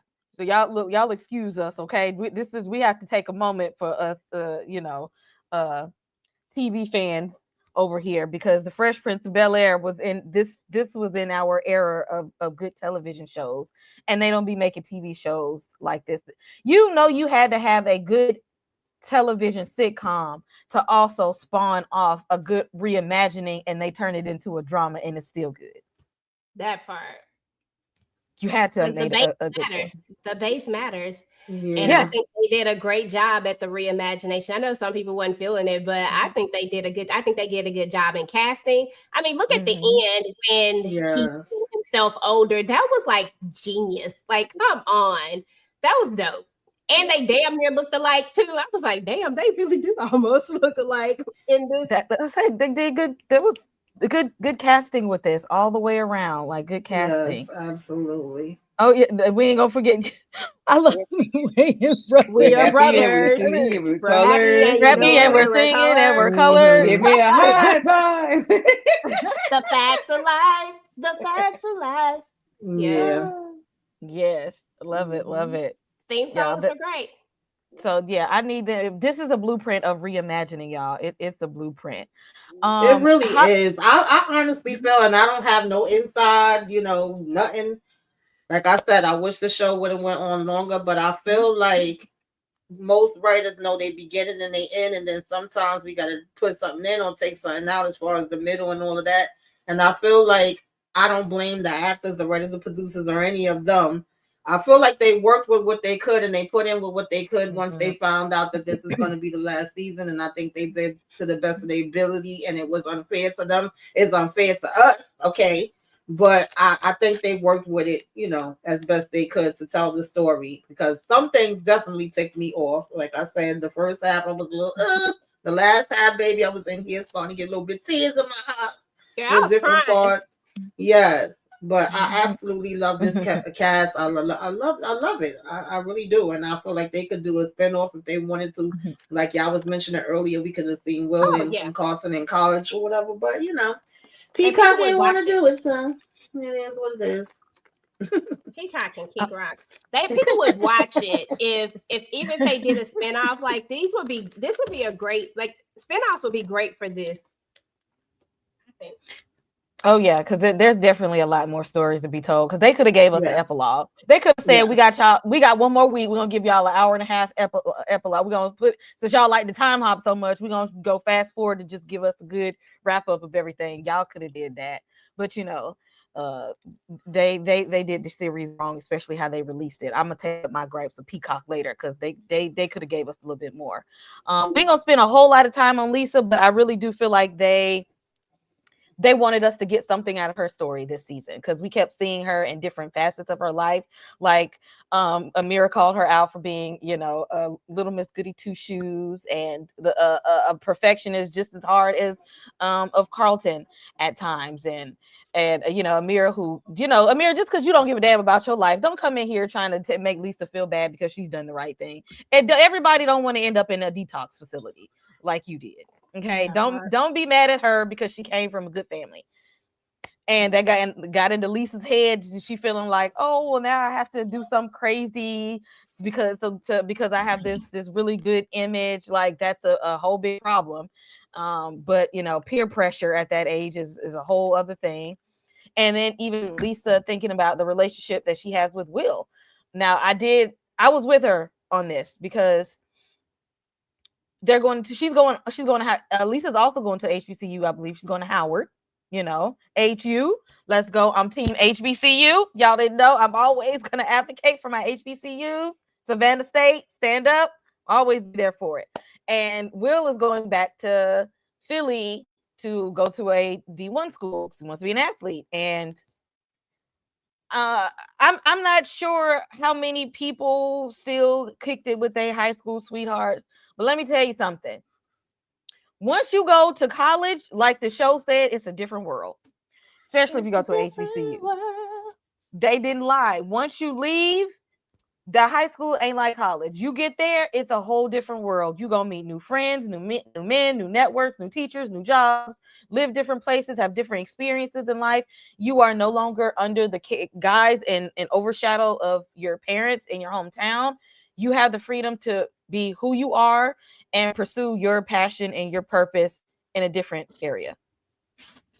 Well, yeah, not Philly, Pennsylvania. Yeah, he's going to Penn State. But he'll be close enough to, home. But yeah, Will is leaving California, going back to Pennsylvania, and she's gonna be in the in DC. So it's only fair to not be trying to hold somebody becoming an adult to the standards that you had as a child, because you're going off to college to grow up, and in your relationships you formed as a child, things may not always pan out the way that you want to. Sometimes it do. It ain't always gonna be that way though. It's not gonna always work out in that manner. Candy, how did you feel about Lisa and Lisa under the guise of peer pressure, and also Lisa as it's okay to say it's time to, like you say, so you got no one to hold them, got no one to fold them. I appreciated them, separated, even though it was off of some bull crap in that island, Smash Island. I appreciated them saying, okay, I'm just an hour and a half of a train ride away. We still want to see each other. What else is there for them to do? I didn't expect them to keep dating, because their relationship was kind of rocky from the beginning. Anyway, the way it started out, with her dating Carlton, right? Like in Carlton. So, which is Will's brother, essentially, not just his first cousin. That's his brother. So I didn't, separate, go on your merry way and do what you got to do, because y'all have two different, y'all gonna grow up and be two totally different people to each other later on anyway. So, it really wasn't much, but I appreciate them letting go and growing up. Right. And I did like that she also made amends with Jackie, because, Jackie is not your real enemy here. That was Will bouncing back between y'all. Okay. And that she was a girl's girl in that moment. Yeah. And allowed her, and let her know, like, even though you and your mom are not close, mine's not here at all. Like, there will be nothing between us. And as long as she has breath in her body, y'all can still form somewhat of a relationship. And being the girlfriend that Jackie needed, because Jackie strikes me as somebody who don't have a lot of friends anyway. And being a friend that Jackie needed at that moment, that was a big moment for Lisa there. DeMarcus, $5 super chat. Thank you, DeMarcus. Will and Lisa basically had a red table moment at the Smash Challenge, and Lisa was Jada and Kareem was August Alcina. Don't do them like that. Don't do her like that. Body beat somebody. Yeah, no. Don't do her like that. Tamika, how did you feel about Lisa and her character arc in the season? I was a little disappointed. I expected more from Lisa. Like, just because Amara comes telling you, "Oh, girl, you the goody two shoes. You never do nothing." Woo, woo, woo. And I guess with Hillary also, talking about her and LaMarcus and how she had broke up with him when he went away, but then later, she circled back. She also ended up, of course, losing him as soon as they got back together. And then, saying if it's meant to be, then y'all will get back to each other. Listen, when y'all in damn high school, I mean, yes, it's funny because, like, two of my friends was with their high school sweethearts, had kids with them, married them, all of that. And then the rest of us, we never seen them damn people again. And then one guy that I knew from, like, around high school time, I ended up bumping back into him 20 years later. And it's like, we have to learn each other as we are now, because we ain't them high school kids. So I know both sides of it. I just feel like you're going to go away to school. You're going to meet different people. You're going to, do whatever the hell you're going to do. That's just life. Like, a lot of times, you're not going to be with that person forever. But I just, with this whole, whatever what was this night called? I've never heard of that damn night at all. Okay, y'all do things way different because ain't no way my mama was letting me go to no damn school night. Like, that confused me so much because what was we going to be doing up in these rooms, child? And the teachers and counselors was walking past. I don't know. But anyway. My parents ran a tight ship. I know I wasn't going. I know I wasn't going to be there. Yeah, that was stupid to me because Will and Lisa could have did the same thing that Carlton and Amara did. They could have just been like, I choose him, no, I'm not going with you. They didn't have to go through with it. So I just feel like it showed how, much they are still going into the peer pressure and being down and, doing what everybody else is doing because nobody wasn't really forcing either one of them to do it. And then, and Will already knew the girl had interest in him. She already came up to him, flashing her titties, when they was over at the damn market. So, but at the end of the day, he ended up turning her down. And I guess Lisa saw Child Smash Island, because it wouldn't have been, my mother would have been like, you better smash your ass in that room. But anyway, so yeah, I just kind of was like, damn, she fell into the peer pressure just easy like that. Like, you worried about what everybody else is thinking. She didn't really give me that initially, but then it's also they all trying to find themselves, and she like, I could get out here and have fun too. What do y'all mean? Because they was calling her auntie. I ain't see nothing wrong with her getting on the little dance, thing and showing another side of herself. But at the same time, it just was like, if you was gonna do that, then you was gonna do it regardless. And, maybe because she was mad and disappointed in herself, then that's why she took it out on Will. And then he also lied, to say that he did something that he didn't do. So they both was just showing that they were still both immature and that, we wasn't going to run away together and get married. Thank God. I'm glad that they didn't. And I'm glad they was able to bring it back around and be like, listen, you're going to do your thing. I'm going to do my thing. Maybe, who knows? You ain't that far from me. You're about an hour and a half, 2 hours away from me. We could visit each other sometime. And that's it. I'll see you at homecoming. Right. That's all I got for us. I'll see you at homecoming. We'll meet up then, and then that's about it. EJ, final thoughts on Lisa? Yeah. I mean, we definitely. I honestly, I don't know why I never really gravitated towards Lisa. Lisa was never one of my favorite characters at all. But I thought it was. I mean, it was nice seeing the full circle and everything. Yeah, it was dumb at the lock-in when they decided to participate in the Smash Island challenge. I was like, y'all stupid. Like, this is gonna go way left, and it did. And it just goes to show that at the end of the day, some people may end up being together. Like, there are such things as high school sweethearts, and it happens, but some people just not. Some people are going to grow apart, and, you're going to go on and find that what you liked when you were this person is not going to be the same thing later. Like, it just is what it is. I love the fact that they decided to do that for themselves. And who knows, if it's meant to be, it'll be, but if it's not, then it won't. And at this point they can still be friends. And I love that for them. Absolutely. Moving right along, we got to talk about Aunt Viv because she had a lot going on this season. Because at this point, all your kids is grown, graduating in high school, and your ass about to start all the way over. Starting all the way over. Pregnancy is different after a certain age. She going all the way back. We got to see how protective she was over her family. I think this is the most family involved Aunt Viv has been because in the previous seasons we've seen her trying to make it seem like I'm a career woman and I want to focus on my job and my art and stuff. And some of them kids is falling by the wayside a little bit.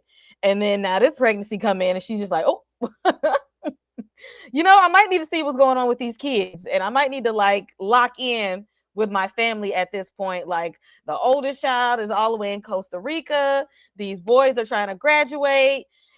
Ashley is all over the place. Like, I don't even care about this damn new baby because y'all ain't even paying attention to me. So what you mean? Y'all gonna want me to raise the baby? I don't know what are we doing here? Because you sure enough don't be here enough to be doing stuff. Like, I don't know what I'm gonna do here. And then she's going through grieving because her mother was there with her with the the birth of her other kids, and she's not here anymore. And that's when Hillary calls in the doula and tries to lock in. And good thing that Hillary locked in with her health, because when it comes to Black women, and then they tried to say they got the best doctor ever, and this doctor was still culturally incompetent. And I completely understand where they was going through that, because I seen somebody say doctors are to Black women as police are to Black men. They really will have you down and out, and it don't matter how much money you have, because we've seen that happen with like Serena Williams. The doctors almost failed her. The doctors almost failed Beyonce. I understand as well, like doctors pretty much failed me. My regular doctor wasn't there because Trinity was on her way before the due date, so she was day late dollar short, and I had to request a C-section because they were just gonna let me sit there in pain and labor for however long and not do anything. They failed on my epidural and didn't find out till later on. Oh yeah, we didn't put it in all the way. It was like leaking and stuff. Like, these problems are real, and I'm glad that Hillary came back in there and was just like, "Nah, mom. Like, if you have these symptoms, like, we're gonna see about them for real." And I also like that even though they switched the gender of the baby, instead of the little boy Nicholas, now we have, I think they said Nicolette, or would they say her mom? I think that was the name, but they still, Nicolette. Yeah, yep, Nicolette. Nicolette, Mm-hmm. but they still named her baby Nikki, and we got this little beautiful little chocolate baby here. Mm-hmm. I'm just She's like, oh cute. look, a baby that looks Mm-hmm. like that could be their kid. I'm like, I had to throw this little chocolatey baby here, but Aunt Viv was on her mama bear stuff this season, and I'm really glad to see that, and not her trying to come in on the back end after the stuff already happened. Like, she was just like, I really need to lock in on my children. I can be a career woman. I can have my job. She don't, because Aunt Viv didn't have to prove nothing to nobody. We know you about your business. We know you're an artist. We know you're educated. And then Mm-hmm. sometimes it's time to see about what's really going on with your children too. EJ, tell us about Aunt Viv. I liked Aunt Viv. I've always liked this character. I thought she did an amazing job bringing Aunt Viv to life. I loved her this season.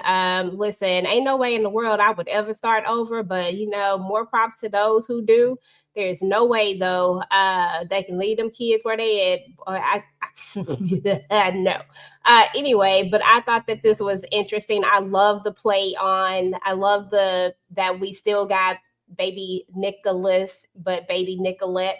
Like, I love that they changed that particular part of it. I thought that was cute. And I just love the fact that Aunt Viv was able to be there for each one of her kids in different ways, the way that they needed her to be there for them. And that's the way it really is. Like, every kid is different, and you have to show up for them in different ways. And I love that for her. And the icing on the cake was getting OG Aunt Viv, not the other Aunt Viv. I think did she came in here at some point though too, didn't she? In one Mm-hmm. scene. But Mm-hmm. I loved having Yeah. OG Aunt Viv, was really nice as the doula or the midwife. I love that. Mm-hmm. Yeah, we talked about OG Aunt Viv coming in at the Mm-hmm. beginning for the paying homage, but yeah, they had both Aunt Vivs appear on the series Yeah. as well. Tamika, how do you feel about Aunt Viv this season and her taking? We seeing her being more of a mom role than we have the whole series. I liked it. I definitely, it was different things with really, well, maybe not Ashley, but most of the characters that I was able to relate to, and I think that was what was making me get more sentimental too. But I definitely understood. It's funny because my mom, child, so many of my family members that has happened to, that there's a big separation. The other kids is grown, and then they having a new one, or it's the ones that didn't start so way later. in life, and they was like, why the hell did I wait? And my mother used to always say, oh, when your son gets 20, then you gonna have another one, and that never happened. Okay, he's the only damn child, because baby, I had a high risk pregnancy. I went through all kind of craziness when my pregnancy was very scary, and I think that's probably why I only ended up having one. I used to say, oh, I'm gonna have a football team. After I went through all that stuff, I was like, oh yeah, no. But I liked how they shined a light on the fact of geriatric pregnancy, 35 and older, which is kind of crazy. Like, if you ain't having it before then, it's like she was saying she ain't like the name. I never really been too crazy about that name either, but I get the point. And also the negligence with the doctors. That's a real thing. We've been seeing that more and more in real time. I think it's being talked about more and shown more now because people was acting like it's all in your head, and like, when Hillary was on the live and they was like, oh, Serena, like you just mentioned, Beyonce. So it has nothing to do with even if you have money, even if you have a certain status, like they still just are very ignorant to Black and brown women. A lot of the times the statistics show it. So I'm glad they shined the light on that part. Then her missing her mother and being like, damn, my mom was here for all the other births and she's not going to be here for this one. And the fact that she was like, is it okay that I'm saying that and I'm grown? And I'm literally yelling at the TV like, yes, girl, it don't matter how old you are. It's okay for you to miss your mama and want your mama here, especially when with all your other kids, she was there. And now that's something that was missing. So I like seeing that aspect. I like how, she was just trying to have different conversations with Will, with Carton, with Ashley, with Hillary, all in different ways. Hillary also making sure like I'm here and trying to give her the natural things and her advocating for her. The only thing I was like, now, why wasn't y'all teaching these boys this a little bit before now? We gonna wait till the ninth damn hour to be like, oh, we gotta teach them about life. And he be putting 3, time bonds in with the laundry. I was like, y'all should have been telling them that. But other than that, I liked it. I liked how she felt like safe with the original, OG Aunt Viv, and felt like, oh, it's something about your spirit that reminds me of my mother, and how kind of seeing her mom when she was giving birth, saying, I'm here. I teared up with that part. I loved it. And definitely, it was a good scene. Let me see real quick. Yeah, DeMarcus. Yeah, you late because we threw in our little yeah, tribute. we definitely discussed that. That we had with the OG Aunt Viv and Tyra Banks coming in the series, and Carlton dancing and Will dancing and the handshake. So yeah, we got our moments of nostalgia from the OG series, because I think they did a really good job of paying tribute to the Fresh Prince of Bel-Air and giving all their little nods to the cast member and the things that made the Fresh Prince of Bel-Air what it was. I'm glad that they took a moment to come to throw these little things in here for the people who were fans, us millennials who clung tightly to the reason why it was one of our favorite sitcoms. They threw those little nods in there to kind of let us know, like, we see you. And we know that we can wrap things in the show, and we gonna know y'all see these little Easter eggs. We gonna know y'all gonna see it, and we gonna love it. So yes, definitely. Yeah. And that's what frustrated me. I'm sorry. I just want to add, that's what frustrated me even more with Ashley and her freaking mess, because we seen Viv not even know how she felt about the pregnancy. Like, this is coming out of nowhere. All these years I ain't get pregnant. I'm pregnant now. She didn't even know. She was even saying to her friend, like, this is something that I feel like I'm supposed to be happy about, but I don't necessarily know if I'm happy. Like, I don't even think she knew whether she wanted to keep it, what she was feeling. And Ashley over here like, oh, you ain't gonna say you pregnant? Like, bitch, sit your ass down and stay out of my damn business. I ain't even get a chance to talk to my husband. That irritated the hell out of me, child. Yeah. But anyway. Yes. Candy, your thoughts on Aunt Viv and her experiencing hopefully, this baby, look, the last pregnancy, baby Nikki, this is it for her. And starting all over, dealing with the complications from this pregnancy, and really locking in on her family, because she was not having it with Jeffrey this season and his food. She just said, I can't, you bringing some things to my doorstep that don't need to be there, and right now I got to focus on protecting my household and making sure these kids that are in my care are safe. Yeah. So just a little and I've said this before. Well, no, I think I have. So I'm the only child by 11 years. So my parents had kids all three back to Wow. back. And then 1981, here I come. So, and I said Wow. So I you would baby never, Nikki. yeah, I'm baby Nikki, okay?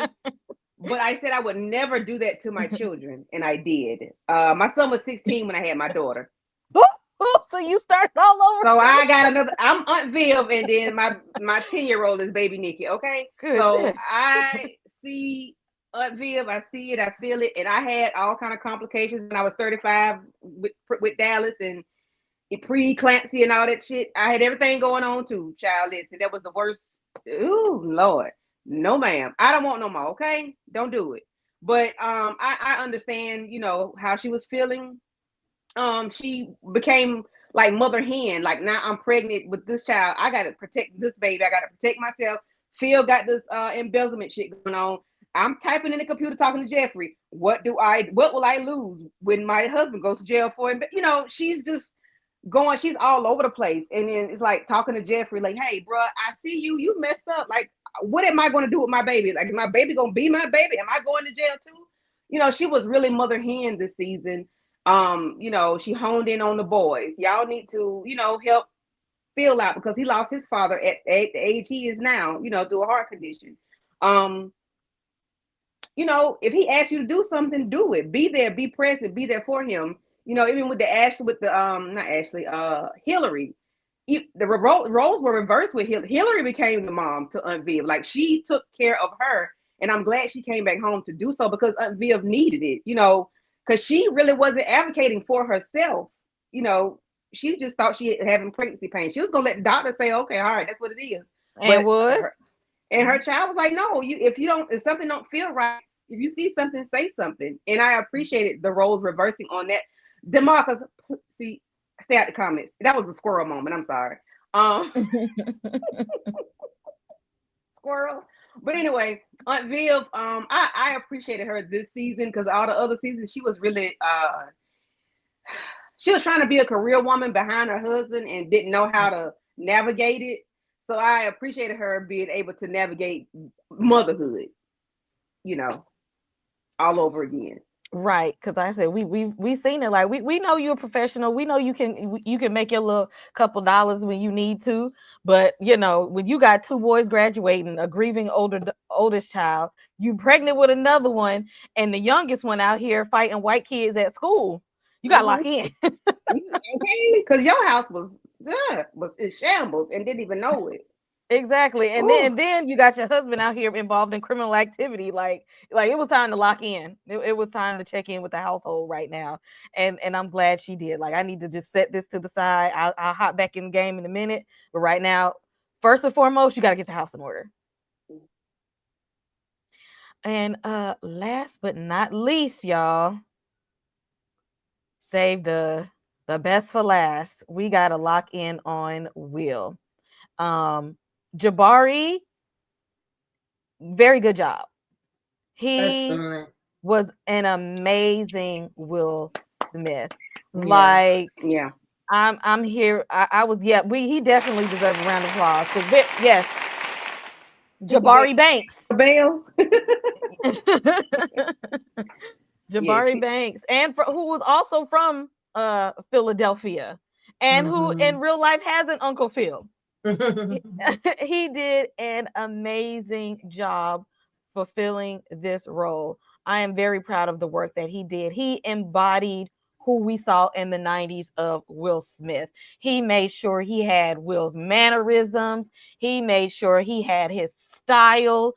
He made sure he had his sense of humor and his sense of family. And being in everybody. Will, I'm telling you, this was a nosy ass child in every damn body business. Your life falling apart, but you all over here in everybody business. You meddling in Hillary and Jazz life. You over here with Carlton and Amira. What he doing? What he over here pill popping? You over here trying to see what's going on with Jeffrey. Like, Will, you in everybody business. And I'm glad. Exactly. Just nosy ass Will. But he also at the same time, I'm glad he made the decision that just because the schools give you a full ride if it didn't feel comfortable and safe, don't do it. Like the courage to stand up for yourself and say, like, you know, thank you, but no thank you. Like it is my future at the end of the day, and even though it seems like a good opportunity, that don't make it a good opportunity for me. I got to choose what my future is going to look like. And him being able to embrace his father. Marlon Wayans, you made a really good Lou was able to redeem himself like he did not in the sitcom. Everybody wanted Will Smith to come back and play, you know, his father Lou, but I think Marlon Wayans did a very, very good job. Y'all sleep on Marlon Wayans as an actor. This man is a turkey, okay? Mhm. He brought that turkey. He saved Thanksgiving. He did. He He redeemed did. himself as a father in this show, and shows how you have to, if you want to, if you've stepped away from your family and you need to reintegrate. This is the way to do it. This is how you do it. You have to and you have to keep trying, because you're the one who made the decision to step away. You have to make the decision to come back in there, and by all means, and humble yourself. It's about the child, not you and your ego. If the child ain't feeling you that day, okay, give him a space to come back tomorrow. That is, it's going to be on you. And I love the relationship between Will and Carlton, and Will and Jazz. They had such a good friendship together, and him always allowing Jazz to step in and say, Will, you need to do better. Him always saying, Will, I got your back, but you got to step up.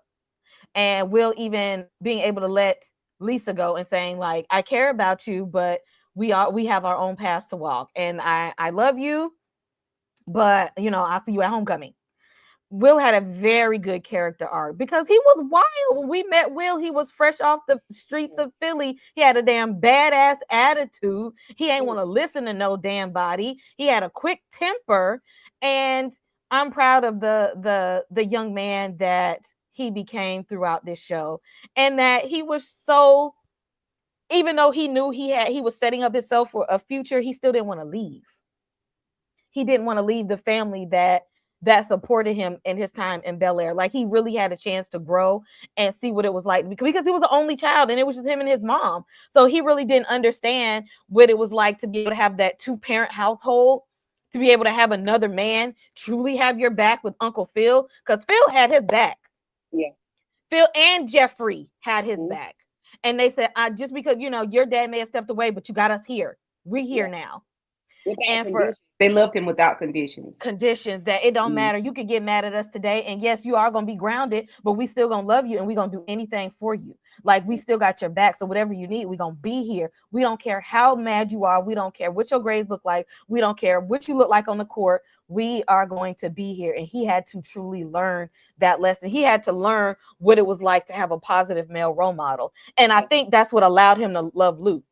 Yeah.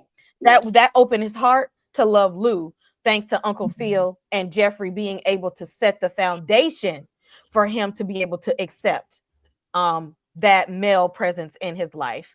And then for us to have Will come back at the end, and and to give him that reflection of, you know, we made some mistakes, but you're growing and you're gonna be okay. Like, I wish, like, myself in the future could tell my younger self, like, you're gonna be all right, to calm my anxiety down. Like, tell me, am I gonna be okay for real? Like just give me a nod to say I'm on the right path, so I'm gonna be okay. Like, that reflection of Will and Carlton and Jazz standing there and just kind of like overlooking the city and letting each other know, like, we're always going to be friends, like we're going to be boys forever. And then letting Will just have his one final goodbye, and Will giving us the cameo that we needed. And he did it at the right time and the right way. There were no complaints. This final episode brought everyone to tears, from them coming in and helping Will pack his bags, because sometimes it's so hard to say goodbye to yesterday. And then having his final goodbye, and Will Smith stepping in and giving us the cameo, because we were looking for him the whole series, and he said, I'm gonna give it to y'all when y'all least expect it. This was a very, very good wrap up, and I absolutely love the reimagining of Bel Air. EJ, I'm gonna start with you. how did you feel wrapping up this season? Will going to college. Will is growing up. Our young kid from Philly, cheesesteak eating Will, growing up. Yes. This was dope. This was really, really nice. Again, I loved Bel Air. I thought they did such a great job at this reimagination. I think Jabari Banks like embodied this whole Will Smith character. I think he did a great job. I loved how we finally got this. I love the scene where everybody's packing the bags. I love the goodbye scene when they're having the party. I love the part when they when they decorated the rooms and when we get the backstory of Carl and Will to see that Will really was the one who was naturally gifted, whereas Carlton was the one who really, really had to work really, really hard at it, when all along it always seemed like Carlton was the smart one put together, you know what I mean? Like, and to see that it was really a flip thing, and to see at the end where it's even more flipped, where we get Carlton going to an HBCU and Will going to an Ivy League. Like, all of that was just, I don't know.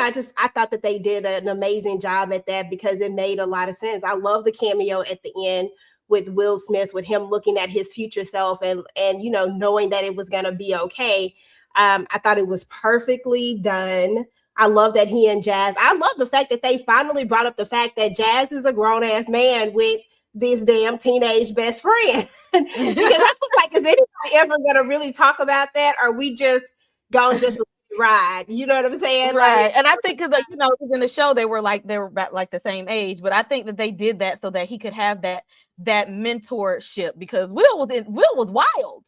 And yeah. you know, he was out here, and I think that somebody, even an adult but closer in age, to kind of help rein his glass in. Adult-ish is what we'll call it. Adult-ish. But I love the fact that they actually addressed it and made it make sense. And I was like, yeah, I mean, I was cool with it regardless, but I was just like, are we ever gonna pay attention to the fact that this man is, you know, he's not in high school. But regardless of the fact, I love that part about it. And I like that Will figures it out in the end, you know, that he figures it out, and that he realizes that all that time he was fighting against it, that, you know, this really is my family. Like, this is my family, not just my cousins, but they're literally intertwined like siblings at this point. And that Uncle Phil only had his best interest at heart, and that Jeffrey had his back when he needed to have his back. Like, everybody sacrificed for Will because they wanted to. I don't know if you want to call it sacrifice, but you know what I mean? Like, everybody came through. They didn't have to do any of this,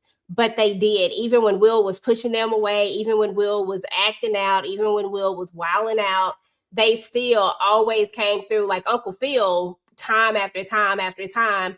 And I do like the fact that we gave Lou a different arc. Like, because I was wondering, because everybody knows that is one of the most powerful scenes that ever happened in the OG Fresh Prince, right?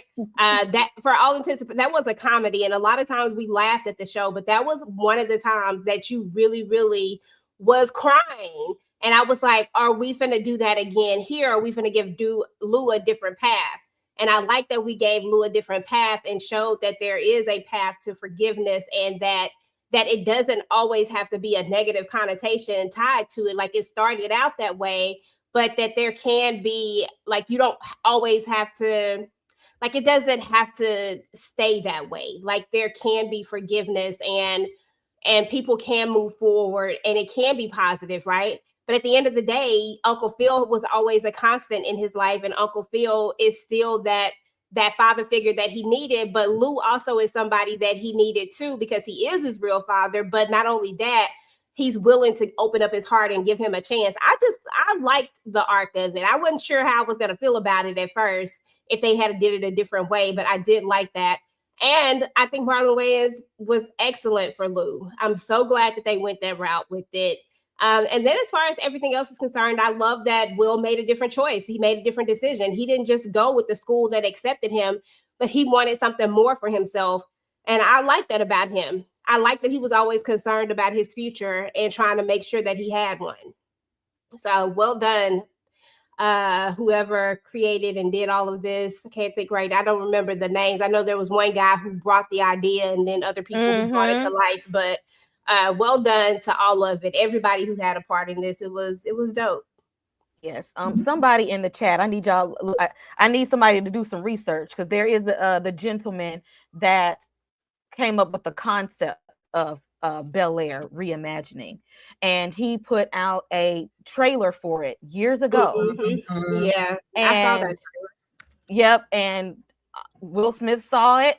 Some producers saw it, and they said, "Let's make it happen." Somebody find that young man's name, because I cannot think of his name, but I definitely want to give him credit for him thinking of the concept, because I'm so glad he did, and it sat with him enough that he made a fan trailer, and you just never know where your ideas can take you. Yes. You just never know what your creativity can do. Morgan Cooper. There it is.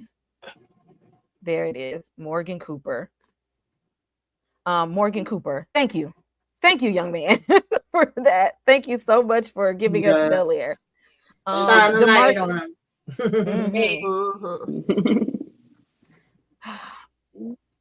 DeMarcus in the chat being a troll. Yeah. Aunt Vi was trying to control Will through Lou, and threw Lou under the bus. I mean, yeah, Aunt Vi wasn't the best partner with Lou there in the beginning, because Lou really went to jail because he was trying to get heat in the house or something. She said the house was cold, but they was rocky relationship and young and whatnot. So I really don't even feel like Lou should have went to jail for that. That's just me. Girl, you can't survive, okay? Lou was trying hard out here for a pimp. Exactly. Lou was just trying to get the money for the rent. Right. Lou was just trying to take care of his child. And Vi had put the pressure on him. Now, I'm not saying that you go do criminal activity, but that's exactly what you just said, Kate. You said it's okay. I'm just joking. But sometimes for your children, okay, some people, you got to go the extra mile. Okay. I'm not mad at Lou. Okay. Phil, if anything, Phil should got his ass out of jail. Helped him get out sooner for doing that. I said, but yeah, and it doesn't mean you have to, because Aunt Vi over here talking about Lou been calling. Girl. Yeah, they could have left that part out. Girl. They really could have left that part out, honestly. That's the I don't only think part she's gonna get back with them now. Sure. Like, live your life. I liked her saying she had different friends. She had a list that she could choose from. She wasn't just going to sit there with just Mr. Gerald. I ain't mad at that. But even Lou calling too, no, girl, hang up the damn phone. Okay, block him. The only one he needs to be calling is Will. Like, no. Exactly. I don't about him and Will's relationship getting stronger. Her 304 phase. I disagree. She has not been a 304. She is being a woman of a certain age. That means she having sex with the man. That means she's just, entertaining Lou for whatever reason. I don't think that's a 304. I really don't. She is an empty nester, and she's trying to have a life for herself.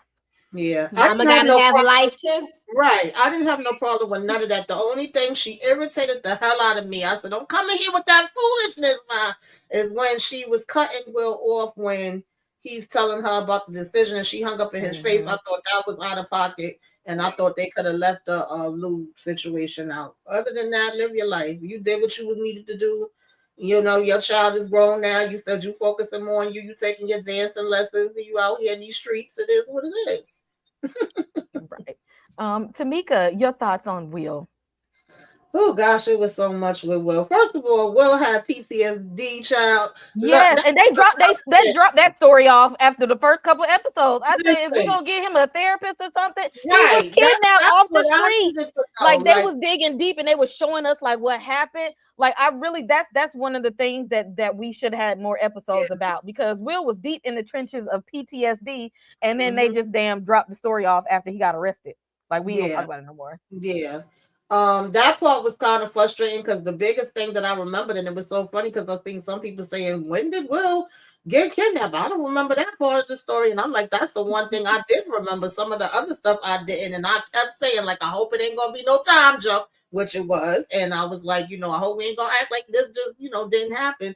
But I did appreciate that he was going through the PTSD and we were seeing the flashbacks and he's worried about where Jeffrey is, but where he was typical Will that we know he is, but was also irking my nerves. If Phil and them is looking and trying to do what they could do, what make you think that you gonna have a high authority? You over here, oh, I got the screenshot of the license plate. You know, we just know he gotta be detective.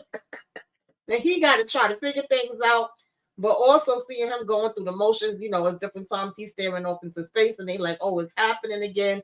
I didn't understand why we didn't have him in therapy. I'm just saying, I definitely agree with that part because we knew that it was an issue and he wasn't really, you know, over it, which going through something like that, I wouldn't be over it either. And we don't know where Jeffrey is at. And then you decide when you get the information that you're going to be, you know, sitting out in the car staring and coming out in the dark with a damn bat like Beyonce beating up the car. I'm like, child, like, where are we going with this, Will? What the hell are you going to really do? Because how was that processing? All I did was get your ass arrested.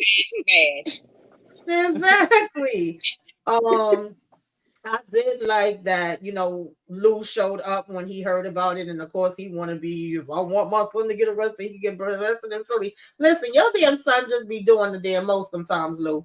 But, you know, he did come in with the save, with the turkey. And that was so hilarious to me, him and Phil going back and forth, because he feels like it's so much time that he lost with, you know, Will, and Phil knowing his history and then feeling like, oh, well, he said he want to talk to Lou since he got arrested. And it was like, well, that kind of makes sense because at the end of the day, you know, Lou experienced what he experienced, but them going back and forth with the prayer and all that other stuff, I was dying laughing. I said, now y'all doing that Lou and Uncle Phil was doing way too much. Yeah, way too much. But you know, and Marlon, I think he did do a good job playing Lou. This what was he? The coach, he pissed me off because, you know, we didn't get into one place. We thinking like, okay, yes, we'll, you know, paid. I can do my business. I can do the basketball. But then he basically said, I don't give a damn about the business. Okay, what you gonna do is bring your ass in here, play ball, win me some games. And a lot of times they are like that. My brother went through it with football. They, you know, he wasn't concerned about the rest of it. So I appreciated that. The old Will probably would have still been like, oh, okay, whatever, because basketball used to be his most important thing. But in this situation, he like, I want to be able to do both, but I also want to be able to go into business. So I don't think this is the route that I want to go. And that's when his mama pissed me off because I was like, what are you not understanding about this? And then, you know, the conversation that he had with Phil made more sense to me. And of course, you know, Dumb ended it off like full circle with, first of all, Carlton said, oh, hell no, you ain't leaving me. I'm going with you. Okay, I'm going to spend a couple weeks with you out here. I thought that was cute. And after I made your life hell for so many years, right now. and I'm gonna wear your stuff and bother you. My whole hater, they whole life, but we friends now. Yes. And the full circle, you know, with him and Jazz was the one that picked him up and that showed him this whole, you know, skyline. So to start back there with him, I loved all of that. I was definitely tearing up. And of course, the cherry on top was when Will walked up and they was, you know, conversing back and forth. And it's like how they always say, what would you say to your younger self? So him kind of just letting him know, like, we gonna do some dumb shit. No, we far from done. There's more stuff that's coming up at us. We gonna act a damn fool out here in these streets. We gonna make a lot of mistakes, but we gonna be okay. Oh, I loved it. I absolutely loved it. I was like, now that was perfect. I'll take that. Yeah. I definitely loved it more. And all of them. And then when he got so emotional, because he just was saying to Carlton and them on the beach, like, I don't like saying goodbyes. So to come home and they celebrating him and, you know, trying to throw this party, he got overwhelmed, you know, and he didn't want to say goodbye. And then them saying, nope, we still ain't done with you, and coming in the room to help him pack after his mama even ran off with that. Because he was asking her to help him pack earlier. She was like, no, I think I hear the baby crying. He's like, and they all came back in together. I love that. And he is such a great actor because even when he was having the hard time coming up with the speech, and he did that little improv when he went into the different voices, like you knew who he was. I think he did Obama at one point. I can't remember everybody, but you knew who he was portraying when he was doing that. I was like, yo, he really is definitely good. I can't wait to see what other, you know, stuff he's gonna get out here into.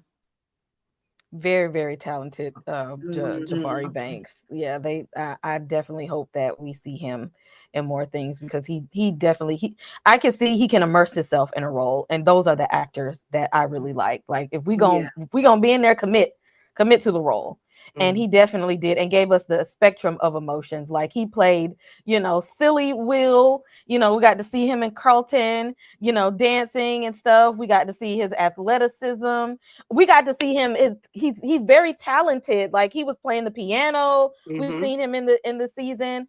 Um, and I like somebody was saying like Will was the one that was just like naturally talented. Like he don't have to work hard to just be that guy. Will is him. Like Yeah. like Will was really him, and he didn't have to work hard to really be him. Yeah. And he really was. And then that's what made Carlton so jealous of him their whole lives. That Will was like really him, and Jabari was able to play all these different facets of Will, and then give us those moments of people looking at the TV crying, tears running down their eyes when he was just like the emotions was just getting too overwhelming. And I feel like that was such a young black man response was to run. Because think about it, that's on brand with character. Because Yeah. every time during the season something happened with him, he's gone. I'm going out the house. I'm running away. Like it Yeah. was just so on brand for his character to just run. And they gave it to us at the very end. And that the family still showed up like, you can't run from us. Like you're not gonna run from us. That's okay. If you want to cry, we'll all cry together, but you can't run from us. So very, very good acting within this show and Jabari Banks. Candy, wrap up of Will here. Our boys growing up. Yeah. Our baby is growing up. Can y'all hear me? Okay. Yeah, I from the beginning of the season one, episode one, you can see the growth in the character. Like you just said, he ran away. I think in the first episode, he ran away because like this is not where I'm supposed to be. I'm not supposed to be out here in Bel Air. And then now he doesn't even want to leave Bel Air. I just appreciated seeing him grow up, his relationship with his father. Of course, I'm glad we didn't get the same relationship he had back in Fresh Prince because that would have pissed me off had we went there. I'm glad we got a rekindling relationship, one that we can grow and mature and nurture. I appreciate them doing that, instead of having it where he just don't have a father at all, like they did in the other one. Um, him, just becoming Carlton's brother, and then we know that, of course, we found out that he was the smart one in the beginning. From the time that we saw him, he just was so silly, and he played basketball, and he was all these different things that we didn't know he was intelligent. We didn't know he was very smart, but Carlton was the smart one that spoke eloquently, that had all these vocabulary words that he could use, but he had to work hard to do it, and he was always just one. Carlton was just one way, but Will was like five or six different people wrapped up in one. So he was just a multifaceted person altogether, and I do appreciate that them showing that he was all of that, and and was still able to get into an Ivy League school. Well, Carlton ended up going to an HBCU, which isn't our Ivy League, but still, he was still able to go there, and they went different routes. But we didn't know Will was the genius. Um, I just appreciate everything about him not wanting to settle for the school in California when his mama wanted him to settle. I'm glad he knew he had different options. I'm glad he was able to say, I want to be a businessman. I want to go to business school. I want to learn business. Because when they had Black Sis, it was all about business. Everything it was Will, he didn't want to be just find one way to make money. He want multiple ways to make money and to have generational wealth. And I'm glad he told a coach that. Like, I'm looking for my future generations to come. And the coach flat out let him know, I don't care nothing about none of that. I want to win. I don't want to walk out with my white box and pink slip. I want to win, and that's what I need you to do. Help me win. So I was glad he was speaking his mind. The bash and bash part, hey, it is what it is. You pulled me off the street, you had me. I need to find out who took me. I wasn't mad at that. I really wasn't. I appreciated him going to figure out who took me off the street, why I'm suffering from PTSD. Somebody bump into me, I go out in the zone. Hey, somebody help me with this. He had to help himself. Hey, it is what it is. I'm glad he didn't get in any more trouble than he did.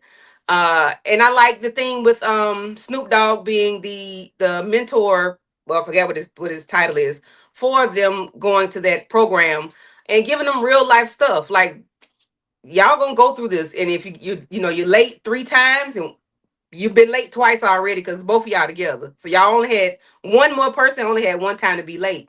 And that's real life. You could lose your job for being late to work. So you go, just I appreciated everything was like a real life, is sort of speak for Will, and we got to see all that play out. His mom, Aunt Vi, not Aunt Vi. Yeah, that's what I hear. Aunt Vi. Aunt Vi. I ain't gonna call her trash, but why did you want your son to settle? Why do you want him to? You might well tell him to go sign up to be work for FedEx or something. Why do you want him to just do that? Why do you want him to settle for a full ride at a school that is not going to benefit him? So I'm glad he didn't listen to her. I didn't like her hanging up on him. However, it is what it is. We at Penn University of Pennsylvania now. And I appreciate. I like to see Will. I like this growth. He was annoying a lot of times, but that was Will in the real show, in the original. He was annoying. But yeah, I enjoyed it. Jabari did a very good job, round of applause to him. And then his last name Banks. So go figure. Yes, he was, sometimes there are some roles that we're just meant to play. They're just some roles that are for us. And Jabari was meant to play Will Smith in this reimagining. And he did such a good job. Y'all drop in the comments below. Let us know, what are your overall thoughts of Bel Air as a series? This was a good season 4. Like I said, they threw me for a loop. Season 3, I feel like they must got some new writers, and whoever it was, they fired their asses and brought back the other ones that they had in the first 2 seasons. Mm-hmm. But you know what? One thing, when they started the season out, I'm like, why are we? It was a time jump. I think we should have started when he came home from being snatched off the street, but we had to see it in a flashback. I didn't like that. I didn't like that. And I told y'all they was gonna do that. I said, if they ain't gonna give us but a few episodes and they got a lot to cover, I knew they was gonna do a time hop. That's why we did them 2 episodes. Because they should have taken us to that moment, and then they could have did a time hop after, like, okay, like 6 months after this happened, or a few months after the kidnapping, but like take us there. Like bring us into the fold of what, because it ended with Will's kidnapping, and we gonna just throw us back in there like it didn't happen, and then they just abandon the whole, him suffering from that. Like, that's something that he's going to be dealing with for a long time. You don't just get over somebody abducting you off the street. Yeah, you don't get over I that. think Sorry, y'all, what my they had internet to went work out. with. For the that's how I felt. Yeah, and I think I mean, even though like they could have done more, but I think like if the network says you only get 8 episodes, you do what you can in those 8 episodes, even at the risk of maybe not giving a full story. I think they still did a really good job throwing in the flashbacks. I do agree with the abandonment of it because I don't feel like there was a resolution. I felt like he just like we just assumed that he got over it after Jeffrey came back, and that the problem was not knowing if Jeffrey was alive or not. Like, that's how I took it. I took it like, okay, so Will's issue was more so of, I left Jeffrey, and now I don't know if he's alive. But as soon as he saw that he was alive, when Jeffrey pops back up, we no longer see the flashback. So I took it as that was the issue, and now Will can move on because he knows that Jeffrey is okay. That's how I rationalized that. I don't know if that's what they was going for. I don't think that was the whole thing. I think that was a piece of it, and I think that they wanted to kind of bring it around because they probably knew they couldn't go into depth and sum it up as that, because we did also get a moment. It's almost like survivor's guilt. Like, okay, he saved me. I got away. I don't know where he is. And at the same time, you had Hillary going through survivors over LaMarcus. So it's even that moment where they sit at the table and they eating the cake, and we say all the maybes, and Lord knows I have had some maybes in my day. So I definitely was able to relate to that. She's saying, maybe if I would have dialed 911 quicker, if I would have did this or that quicker, and he's, having his maybes. And whew, Lord, you could say 1,000 babies, but nobody knows because this is the way that it went. So that was also like a learning experience for them. And her being able to, go to Costa Rica was kind of her way to get through it. And yeah, when Jeffrey came back, and then Jeffrey even knew what they did with the car and was like, "Don't go your ass out there doing nothing else," and tried to cover it. But of course, it ended up coming back around. Yeah. Yes. They gonna need a man like, because Jeffrey was a savior to this damn family, Yes. because he definitely was one. But yeah, that was the moment at the beginning of the first few episodes where Hillary and Will both had their grief at the same time and their survivor's guilt, because they're both sending their feelings together. Because Hillary is, I'm upset because I could have checked on Lamarcus's health. I knew he had this health problem. I should have been more diligent about making sure that he was healthy. I should have checked in on him more. I should have, been spearheading, making sure that he was healthy and in good shape. And, maybe we should have been more closer to a doctor. Maybe we were too far away from the hospital. And Will is like, I shouldn't have left Jeffrey, and maybe they did something bad to him. Like maybe that he's hurt because of me. Like I shouldn't have been, because Will was being nosy Will snooping around, and they snatched Will up when they probably should have just went on ahead and take Frederick, and was like, maybe if I wasn't being so nosy and meddling in grown folks' business, I wouldn't have got snatched up. And then when Jeffrey came to save me, he told me to run, and my black ass ran. Maybe I could have stayed back and fought. No, you couldn't have, Will. You couldn't. No, you definitely couldn't. Yeah.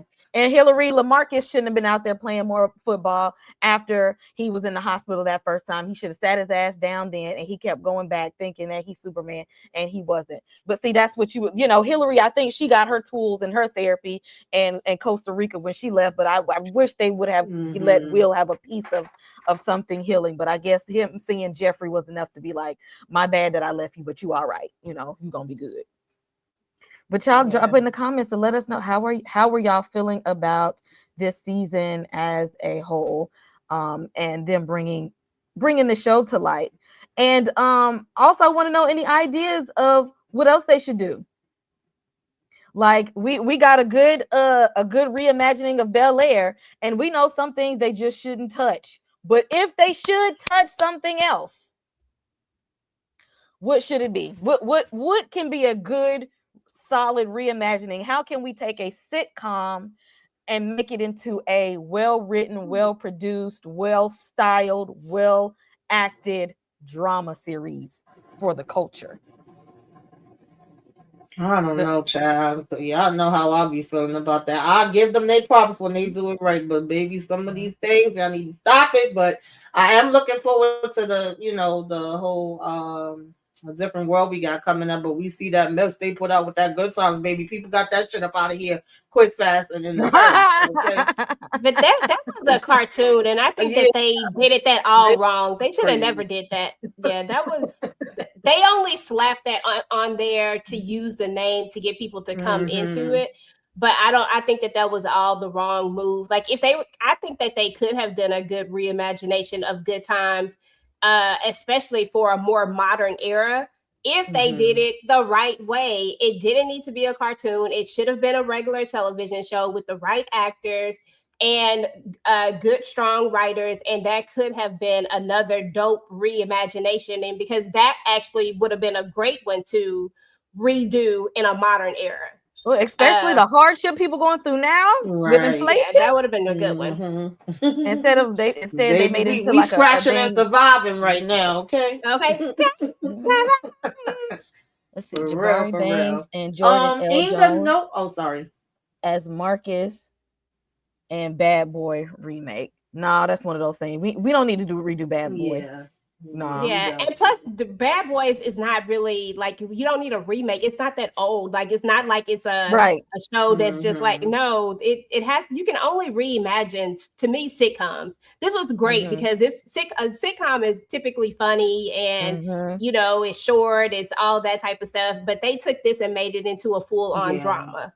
And that was great. And Different World is not going to be a reimagination. This is literally a spinoff. A spinoff. Yep. This one's going to be a spinoff. So it's a different. Like what could be reimagining? New cast, like the same format that they did with Bel Air we're gonna retell the story in a different format. Like we're gonna do it in a more dramatic lens. So I don't, I don't think it's too many that you could really do like that. But like yeah. with Tamika's with the Good Times is a good I one. think the Good Honestly, Times could be that one would have with been good music. perfect. Mm-hmm. I Because I can't think of really think really that too could many fit the more. times of right now with people basically struggling right now with like just buying everyday groceries and people's benefits and things being taken away and everybody having two jobs and a side hustle. Gen Z are still living home with their parents. Like I really think that if anything, they could make Good Times into a drama right now. For sure, because the reimagination wouldn't even have to be about them being in the hood or the ghetto. I mean, to be Right. honest, middle class is struggling right now. You know what I'm We saying? the Like, ghetto.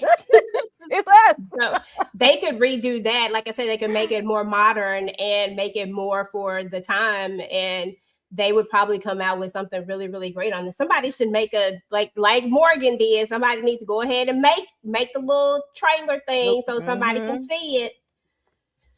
Yeah. Oh, I was gonna say, Inga, nobody gave a damn about LaMarcus except for Hillary, girl. They didn't really give us a lot of time with him. I mean, if we just being real, like they didn't give us a lot of time with him. They kind of just sprung him on us. Even though, I mean, I had no problem with it. I mean, I wondered if they would bring this to life, and I think they did a good job at spinning it, because in the TV show I laughed. I ain't gonna lie, I laughed when Trevor went down. I was out I said, damn, Trevor. It was a funny moment. It wasn't like and the way Hillary reacted, but in this it was like a sad moment, her coming back over, ready to plan they're ready to plan their entire life. Like they're starting this new thing, and before it even gets all the way off, you know what I'm saying? Like he's just gone. Like that shit was sad to me. I was like, damn. Yeah. That was so sad. But yeah, I just don't think we connected to him because we didn't get a lot of time with him. Jazz was such a good guy as well. Jazz was such a good person that it was hard for him to come in and talk behind Jazz. Because like we talked about earlier, we don't see a lot of positive real male influences and relationships on TV. And Jazz was a good guy overall. He was family oriented. He was career driven. He was motivated. He was helpful. He was present. He was compassionate. He was patient with Hillary and all of her mood swings, and she's in and she's out. And the whole, like, he was really there. He was there for Hillary and her damn crazy ass nephew. Like, Jazz dropped the ball on that though, but that's all Jazz's fault. That relationship didn't work because of Jazz, because Jazz didn't feel comfortable enough in his own skin to recognize what he had. He should have did better. I like Jazz and all, but he dropped the ball with Hillary. That didn't have to go the way that it went. He did that. He was the one. I think Hillary dropped the ball first, and then he just ain't pick it back up. I don't think so. He was the one who didn't believe. Like she was telling him and showing him that she was with him not because of what he could bring to the table or what he did or did not have, but he's the one who kept being all insecure, like each and every time. Like that was all Jazz. That was his. That was all him. But she was flaky first, though. He got that way because of her. Because in the beginning of their little, I think they both had their issues. She was in, and then she was like, we out. Then she was like, let's be together. Let's not be together. Let's see what happens. Yeah. But when she was in, though, come on, Kay. When she was in, she was in. Like when they last part of their relationship before they broke up, she was all the way in. Jazz did that. I'm mad at Jazz still for that. He let LaMarcus back in the door. He said he held the door open. Yeah, he gave her too much space for LaMarcus to come on in there. That's what that's why we needed a good wrap up, because I want them to find their way back to each other. And I don't want no reboot of Living Single. I don't. A reimagination of Living Single, I don't know how that works. I think that we've tried to have some good girl shows, but none of them have worked out, and they've all had strong casts. They've all had really, like, I don't know. I guess I like Harlem, but But that other one that they tried to do, I don't know. I ain't gonna Run the hate on them. world. I ain't gonna hate on none of them. Run They the all had world. their We own did things. reviews on both of them. They all had their own things. I just feel like they've tried to redo, not just like Living Single per se, but I think they've tried the idea and the concept of it, and nobody has just But it hit don't the hit mark the all the same. way. Yeah. Yeah, so I don't think I want them to mess with such an iconic thing like Living Single, because I don't know. That's a hard one. Yeah, everybody can't do it, y'all. Okay. That's a hard one. Yeah, it's hard to it would be hard to do, especially when it's a really, really good sitcom. You got to have the right. Everybody ain't gonna have this type of formula. I mean, even down to, like we said earlier, the way that they look. Like, if they didn't tell us who was playing who, the stylist made sure that they mirrored their character from the 90s, but their clothes still look relevant to today. They style, like, everybody ain't gonna get the complete details right, and it'll just be a shit show. Yeah. They really did do a good job. Like, this cast, they're beautiful. These are some beautiful people. Okay, the chocolate, and like all of the things that's happening the way it's supposed to. The clothes is good. The music is good. The cinematography is good. The writing is good. The acting is good. Like, yeah. And all the little things are great. I loved when Carlton does the Carlton dance. Oh, yes. That was so fun. I was so hyped to hear EJ. I was telling them earlier, my son come running up the stairs looking at the TV, looking like, Mom, really? I was like, yes, he's doing it. Yeah, because I was wondering when and I was like, we got like that little piece of it. I was like, come on. When he was, I love that part. I was like, and they just did it so quick too. Like, you just had to really be paying attention. It was so freaking cute. It's like they did all the small things to make you really appreciate this. Yes.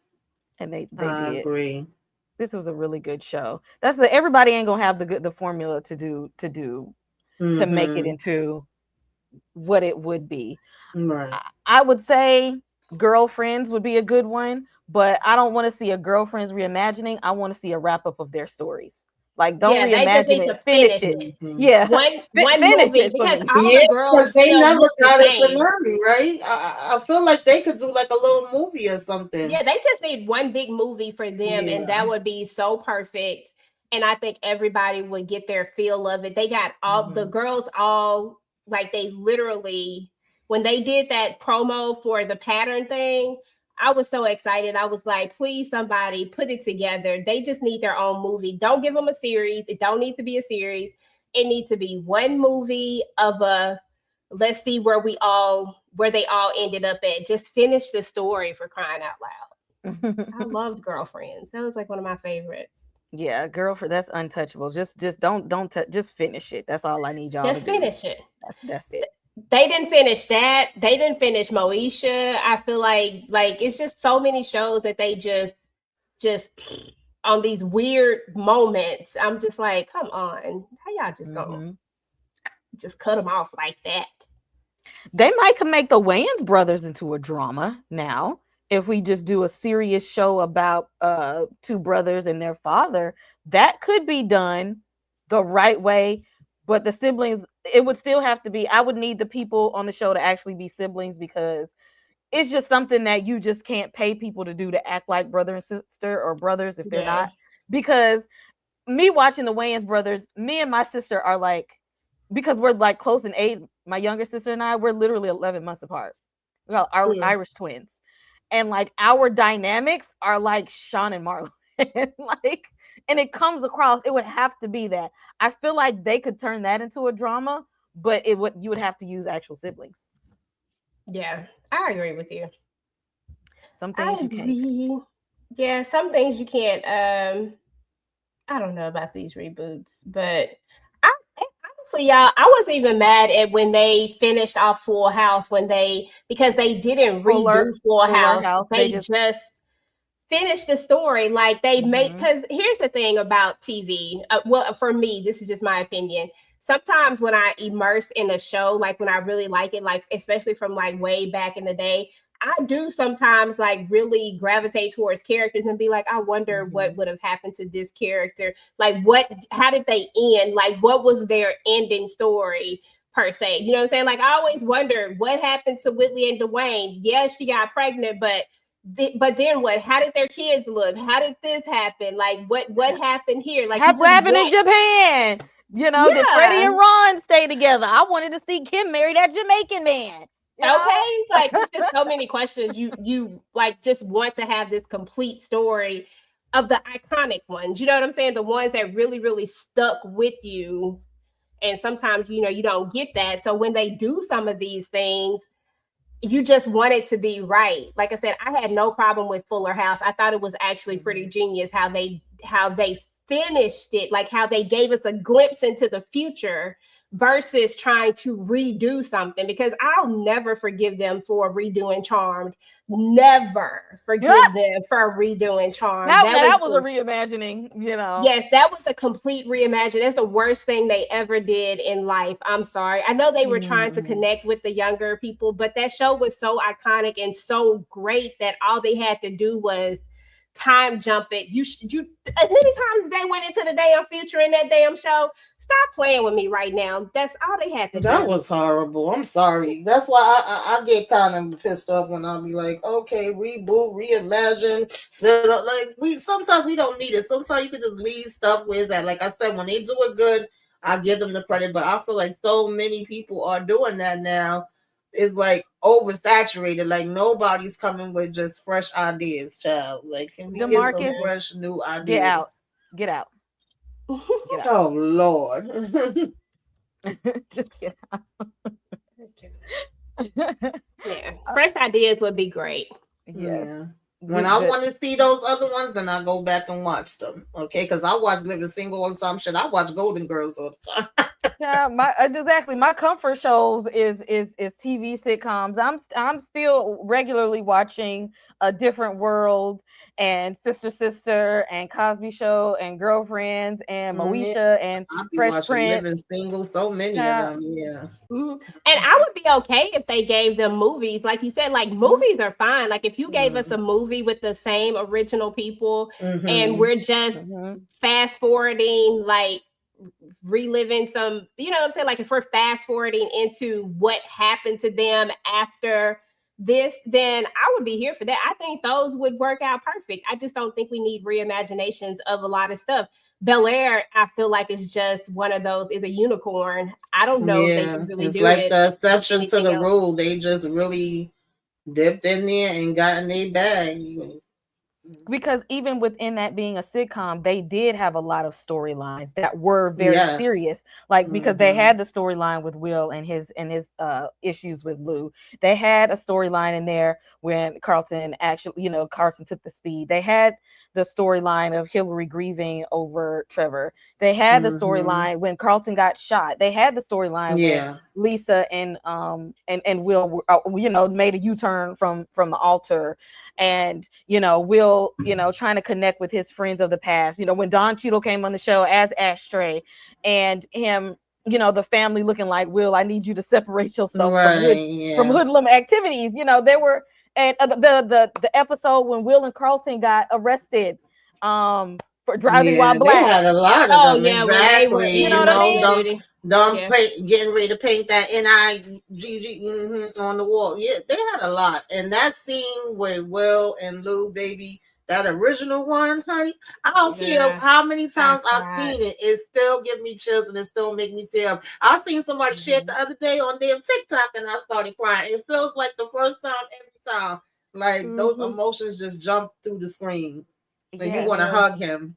And you do. You just want to give him a hug. That they always had, like that's why they did these little tidbits of things on the Fresh Prince, but it was a sitcom and it was on NBC, so they wouldn't let them dive completely in to some of these things, but that they were able to just touch on little things that matter for the culture. That's why Black sitcoms were so important, because they had a lot of cultural things. Different World had a lot of cultural things. Oh, Like Different embedded World had into a it. ton of them. They talked about HIV before a lot of people wouldn't even touch it. Touch it. Exactly. They did a lot of stuff. They talked about apartheid on the show, Yeah. and the race rights and stuff. Like they wasn't afraid to like step in those things, and showing that you can be a funny show, but shows that at the same time these are things that's happening in our real life, and we can put it out there, and we can say it's part of the culture. So I don't know if anybody's gonna top a reimagining like this. Like this is at the real talk. This is up there. This is a high bar to be able to. This is like they have set the bar super high. It is high. Like they fired on all cylinders on this show. Like they didn't miss. And you also got to have good people back. You got to have the people from the original backing it. Like they had Will backing the show. They had DJ Jazzy Jeff backing the show. They had they had an opportunity that I feel like everybody from that original cast was on here. I'm not sure if Alfonso Ribeiro was, but I know everybody else was.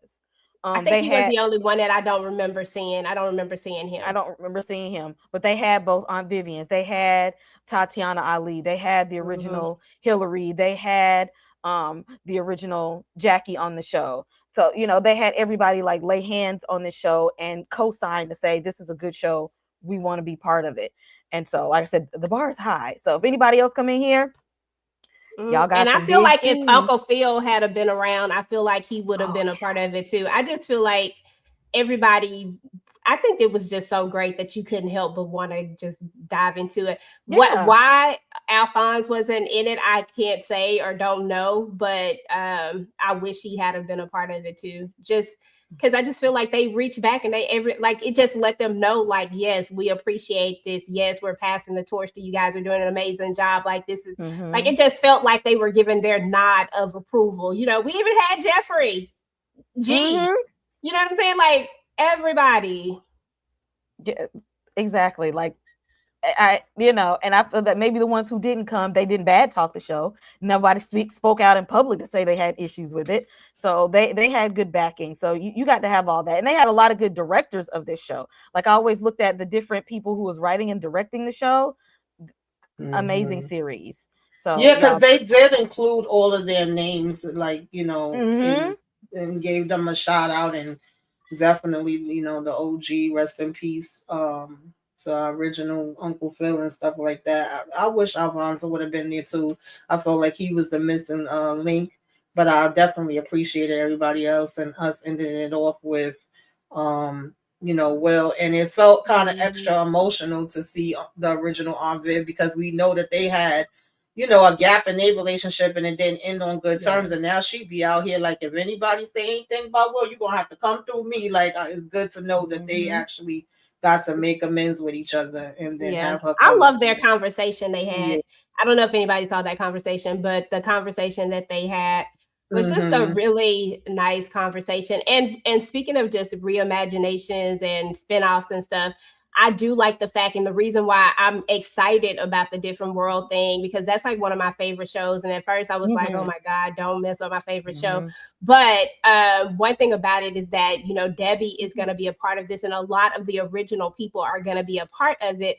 And I think that that's going to make a big difference in it. And you have, none of the cast is saying anything about it. None of them are saying anything negative about it. So I think that, like, although this is a unicorn and it's in a reimagination world, I really hope we get another unicorn in the spinoff world. Like, I really want this spinoff to be great. I definitely got confidence knowing Debbie Allen is there, because Debbie Allen turned around the original Different World when she came in. So I have all the confidence there. Yeah, Alfonso, he do kind of feel like he got stuck in that Carlton character too. So he does try to separate himself and do other things. I know he's spoken out about that, but still, I mean, you could have came in here and been, one of Noma's henchmen or something. You could have had a completely different.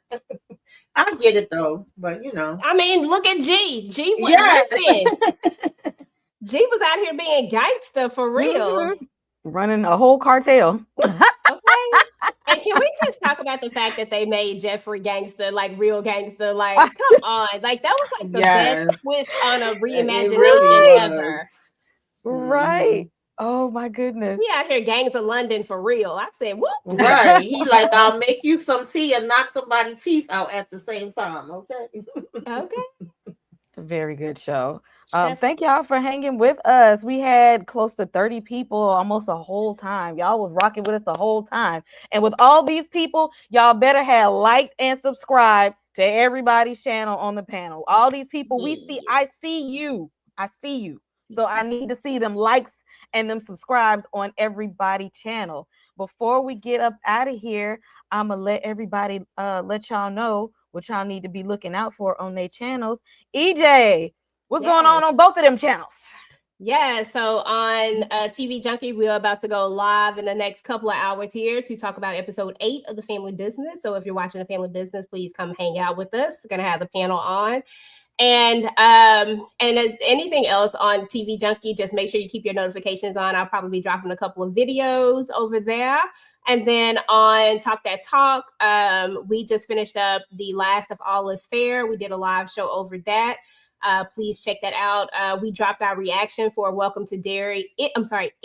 Welcome to Dairy.